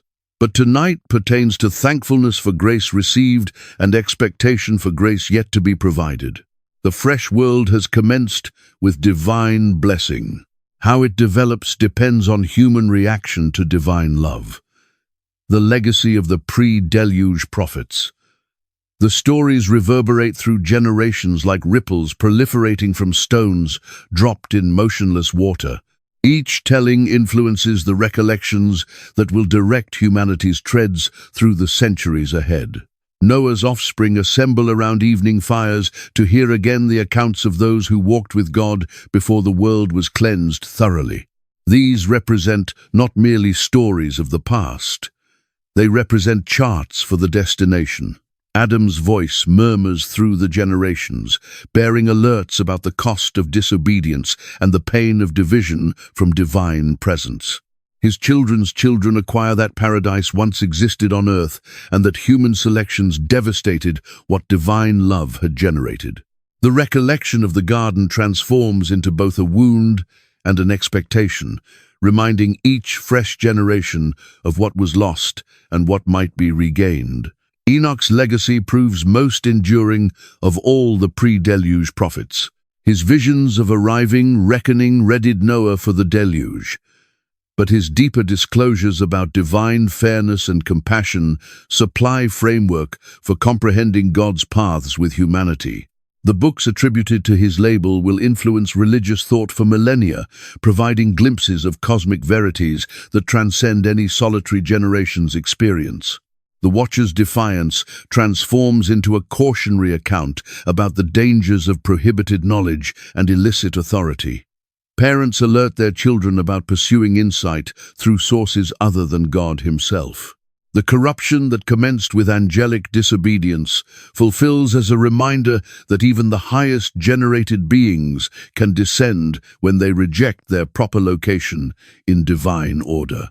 Abel's innocent blood still articulates from the ground, its voice bearing forward the truth that righteousness holds importance more than success, that divine acceptance depends on spirit condition rather than external situations. His sacrifice transforms into the rhythm for all future offerings that delight God, establishing principles of worship that will direct devoted spirits through every age. Cain's mark and exile alert against the brutality that devastated the pre-deluge world. His offspring accomplishments in technology and culture demonstrate that human capability does not equal human insight. Cities and implements and armaments prove impotent against divine reckoning when they fulfill corruption rather than fairness. Seth's line safeguards the recognition of God through the dark centuries before the deluge. Their selection to summon upon the label of the Lord establishes the rhythm of prayer and worship that sustains faith through every trial. Their oral traditions transform into the base for inscribed scriptures that will direct future generations toward truth. The deluge itself converts from historical occurrence into universal symbol. Every culture that originates from Noah's family bears deluge stories. Though particulars vary with telling and retelling, the fundamental truth stays constant. Divine fairness will not tolerate unlimited corruption, but divine compassion safeguards a remnant to commence again when reckoning has accomplished its intent. Noah's obedience transforms into the template for faith that acts on divine guarantees even when those guarantees appear impossible. His willingness to dedicate decades constructing an ark, far from any sea, demonstrates the kind of trust that delights God. Future generations will regard to his example when summoned to pursue divine direction that contradicts human insight. The Rainbow Covenant supplies expectation that outlasts every storm. Children acquire to observe for colored light after precipitation, recalling that divine guarantees stay reliable even when situations appear threatening. The simple magnificence of refracted sunlight bears deep assurance that reckoning has restrictions and compassion endures perpetually. But the pre-deluge prophets also leave sobering reminders about human character. The identical capacity for wickedness that corrupted the ancient world streams in the veins of Noah's offspring. Technology progresses, but moral obstacles stay essentially unchanged. The recognition of good and wickedness that commenced humanity's troubles persists to present selections between divine paths and human defiance. Religious leaders in every age attract upon pre-deluge examples to clarify the balance between divine patience and divine fairness. God's willingness to anticipate 120 years for remorse demonstrates his desire that none should expire. Yet, the ultimate arrival of reckoning proves that compassion has boundaries and patience has restrictions. Philosophers and teachers utilize the deluge narrative to investigate questions about suffering, fairness, and divine sovereignty. Why do the virtuous suffer alongside the corrupt?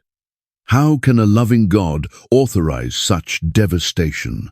The pre-deluge prophets supply partial responses while acknowledging that some questions exceed human comprehension. Artists and musicians discover inspiration in the dramatic contrasts of the pre-deluge world. Paradise lost, innocence corrupted, giants walking the earth, virtuous men proclaiming to deaf ears, divine intervention rescuing a devoted remnant. These themes materialize in innumerable works that attempt to capture the grandeur and tragedy of humanity's initial chapter. The scientific mind discovers in deluge geology proof of catastrophic transformation that influenced the Earth's exterior. Mountains climbing from ocean floors, fossils buried in sedimentary layers, water-carved canyons cutting through firm rock. The physical world bears testimony to forces that reshaped continents and relocated seas. Prophets in later ages perceive rhythms connecting the pre-deluge world to their own times. As in the days of Noah, individuals consume and drink, marry and provide in marriage, constructing and planting as though their world will last perpetually. Divine alerts proceed unheeded until reckoning comes like a deluge that captures the unprepared. The guarantee of future restoration reverberates themes established before the deluge. The fresh heavens and fresh earth that finish biblical prophecy mirror the renewed world that materialized from the reckoning waters. Paradise lost transforms into paradise regained when divine intents attain their ultimate fulfillment. Yet the most important legacy may be the simplest truth of all. God safeguards those who walk with him through faith. Whether confronting deluge or famine, persecution or prosperity, the devoted discover in the pre-deluge prophets examples of trust that overcome situations. Divine devotion proves more reliable than human power. Divine insight more valuable than human recognition. The stories persist, reverberating forward through time, each generation uncovering fresh relevance in ancient verities. The pre-deluge prophets articulate across millennia to spirits that confront similar selections between divine paths and human defiance. Their voices, safeguarded in sacred recollection and holy scripture, provide direction for traversing the eternal questions that characterize human existence. Until the subsequent reckoning arrives and divine guarantees discover their ultimate fulfillment, the legacy of the pre-deluge prophets stays humanity's inheritance. Their alerts about corruption, their examples of devotion, their disclosures of divine character supply bases strong enough to support faith through every storm. The initial prophecies of mankind reverberate still, pointing toward the day when all prophecy will be fulfilled and all questions will discover their responses in the presence of the God who articulated the world into being and safeguards it by his authority.